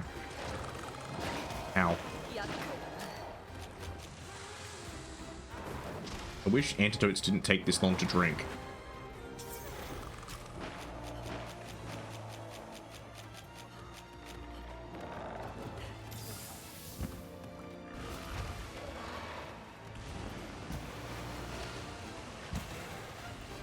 Yeah, I don't know. I feel like for me, there's a difference between gore and violence. That was one thing I did kind of appreciate a little bit about Bone Tomahawk. I think it was a little bit overdone. But I liked that when guys got like shot with like percussion cap revolvers, right? Oh, we got a big boy. We got a big boy in. Let them fight. Oh, okay, no, he's not fighting. Oh. But yeah, like percussion cap revolvers like that, like Walker Colt revolvers, they fire reasonably large projectiles at comparatively, at least by modern standards, low speeds. So those cause some pretty egregious wounds in terms of like you know, and musket balls and stuff like that as well tend to do it. Like, they tend to create a very large wound and like shatter bones and things like that. They're not very efficient at killing people, but they do a lot of damage. And so I liked that they did depict that in Bone Tomahawk, of like when people get shot, like it really kind of fucked up some of their limbs and things like that. Which is a very realistic depiction of it. And I do like that sometimes when they do that in films and try and actually like, hey, this is Master and Commander did it very well as well. Like when dudes would get hit by cannons or like musket balls and stuff. You know, it wasn't gratuitous, but it was kind of like, hey, like this feels like a dude has gotten shot by a 75 caliber musket ball.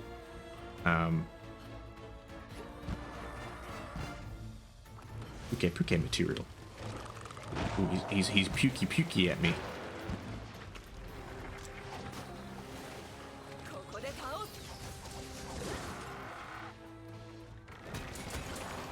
Oop. Ah, damn it. 治療しないと。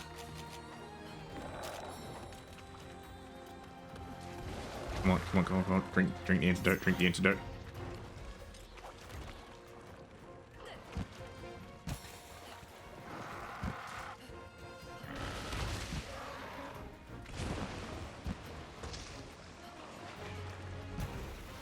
Yeah. I appreciate that to a certain extent. The one that always annoys me in films, like shock is a thing. I get that, but the one that annoys me in films is when people like get stabbed and die immediately. Like yes, getting stabbed, like if you get stabbed in the right spot, it can kill you pretty quickly. But like first aid is a thing, applying pressure to a wound is a thing. And it's also, as someone who has studied, alright, I'm gonna phrase it this way for memes. As someone who has studied the blade, but as someone who's practiced kendo and fencing, I'm not extensively, I'm not like an expert or anything, but I've done a bit. A lot of the techniques are, like for instance in kendo, right? You get a point for striking your opponent, right, on the men, the mask, the kote, the gauntlet, or the door. But form matters as well. You have to use the right form when you're striking, and also your point is invalidated if you strike someone and they strike you back within a certain window. Your point is invalidated. Like the judge essentially rules, like if this was a real fight, yeah, you would have cut him, but he would have cut you back. And so that's one of those things that always kind of annoys me in movies when they like stab someone and they just die. Whereas really a lot of swordsmanship techniques are like stab this dude and then get the hell away, because he will, like if he's on the end of your sword, he's in sword reach and he will try and stab you. Yeah, yes and no. Again, it depends on where you get stabbed.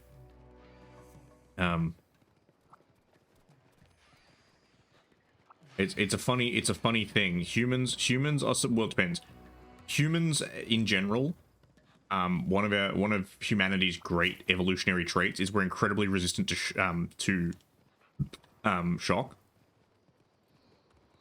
And yeah, it also depends on the nature of the gut wound as well. The big one with gut wounds, gut wounds were always kind of historically a bit of a dice roll, because you could get lucky and it could miss a lot of your viscera and just hit the muscle. The main problem with gut wounds was if it hits something delicate, like mainly your intestines or your liver. Liver was a big one because liver bleeds a lot. Intestines is a big one because your intestines have a lot of bacteria in them, and it usually results in bacterial sepsis.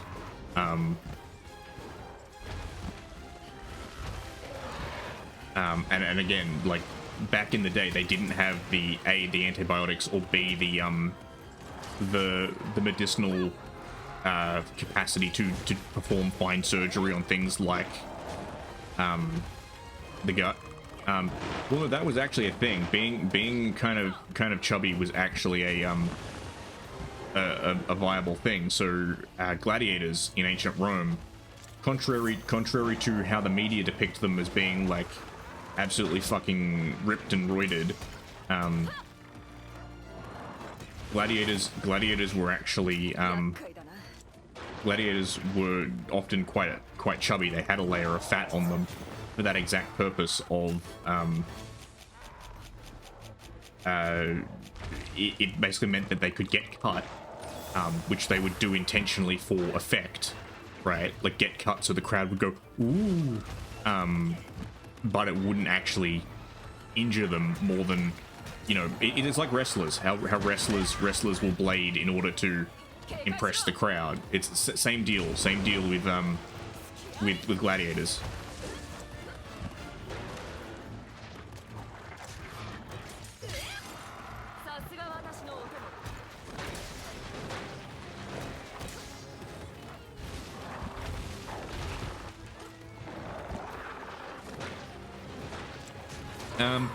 Depends. So again, based on, well, again, probably not as lean as like modern bodybuilders, because like modern bodybuilders really do take it ultra far with the whole like 0% body fat shit. But based on what we know of like ancient Greek art and stuff, there were probably some bodybuilders who got like really shredded. Or like some athletes who got really shredded. But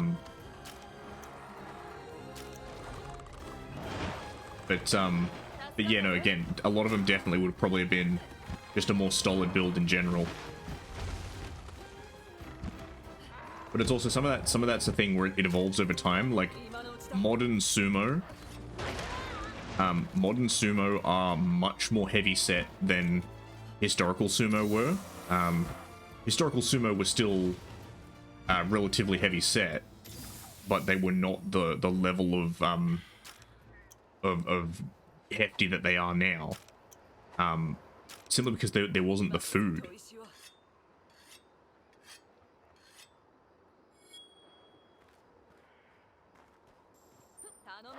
Yeah, again, I think it probably would have depended. It would have depended on a lot of factors. A, people's natural body types, but also what sort of sport they participated in as well.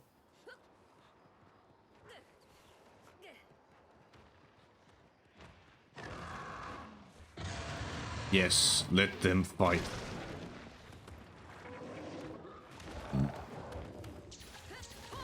It's party time.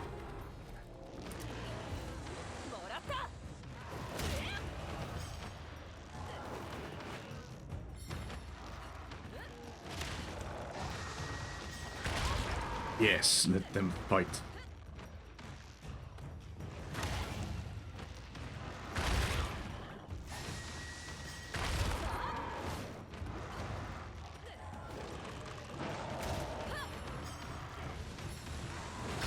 There we go. Give him that ram. Okay, that didn't do as much as I wanted, but... yeah, I'd agree with that to a certain extent. The other one is also just the values of a society. Because it's important to remember that, like, a lot of athletes in ancient Greece and stuff like that, or in ancient Rome, were often of a class that allowed them to participate in athletics for leisure.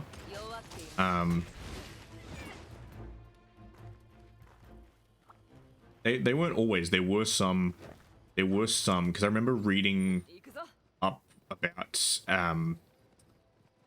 it was the, I'd read about this, but also Max Miller, who I know you like watching, he did the video on what would an ancient Olympian have eaten, and there was one of the things he recounted where he was like, oh yeah, of course Blue would slap my ass. Blue loves my ass. He knows firm buns when he sees them. Fuck you, found you. But yeah, basically, one of the stories he recounted was a guy who was like, such and such, the baker won the marathon or whatever it was. Like, it wasn't just rich people who participated, but, well, rich in the nobility sense.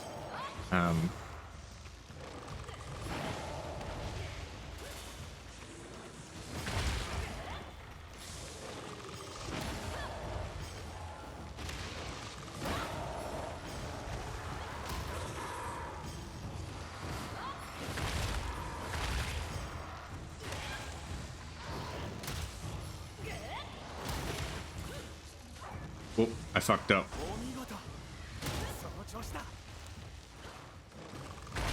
There we go.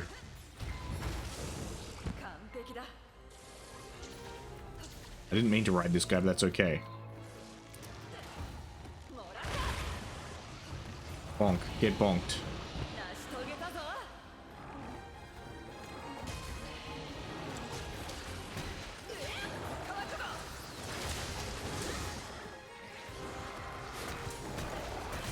There we go, we bonked him to death. He's dead. Die, Puke Puke.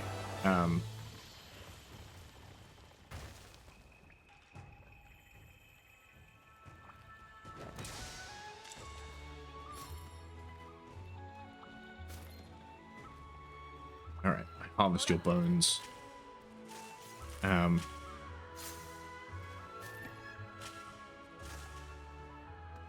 Yeah, no, that's fair. And also, Rome is one of those ones that's really hard to actually understand, for a bunch of reasons.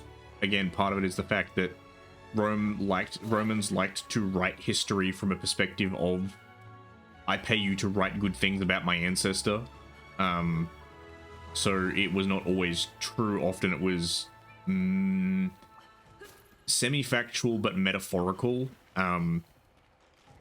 So often there'll be things where it'll be like, I want you to write the history of my grandfather, Biggest Dickus or whatever. And so the historian will go away and be like, and yes, before the battle of, you know, something or other, Biggest Dickus addressed his men and said, the greatest glory is to die for Rome. But like a great example is in the Roman Kingdom era, I'm pretty sure, it might have been early Republic.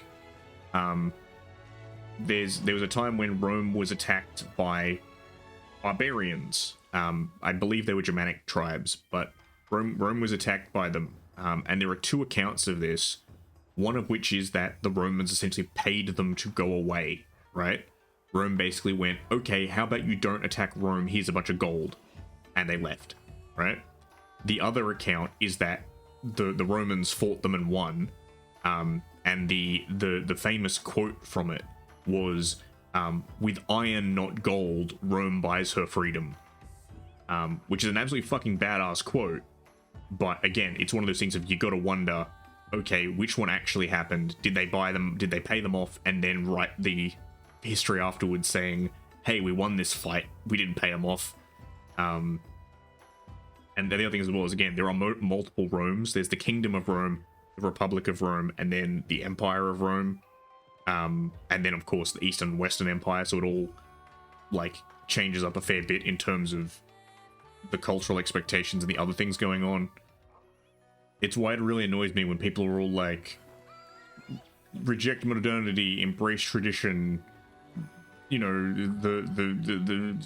be like the Stoics of ancient Rome. And it's like, you're nothing like the Stoics of ancient Rome. Okay. Cool. Hit for tat. What have I got to do? Slay 8 Kestodon on the Standy Plains. I'll give it a go. But anyway, I think we're at the end of our stream for tonight, having killed the big licky boy. So I'm going to go find someone to raid, because I like raiding people. It's nice. It's nice. Who's on? Who is on? Premium dudes playing Elden Ring. Science Dilf is playing Final Fantasy. There's some big people. It's scary. Actually, who's playing Monhun? Monster Hunter. Rice chicken rice. All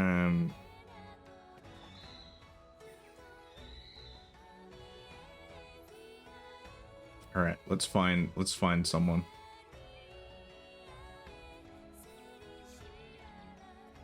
There is a lot of Monhun people. There's me down the bottom.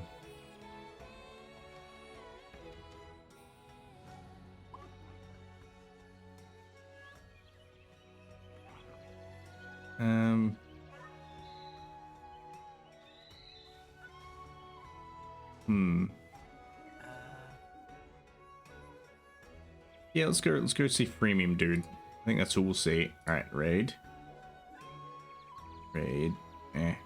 Search.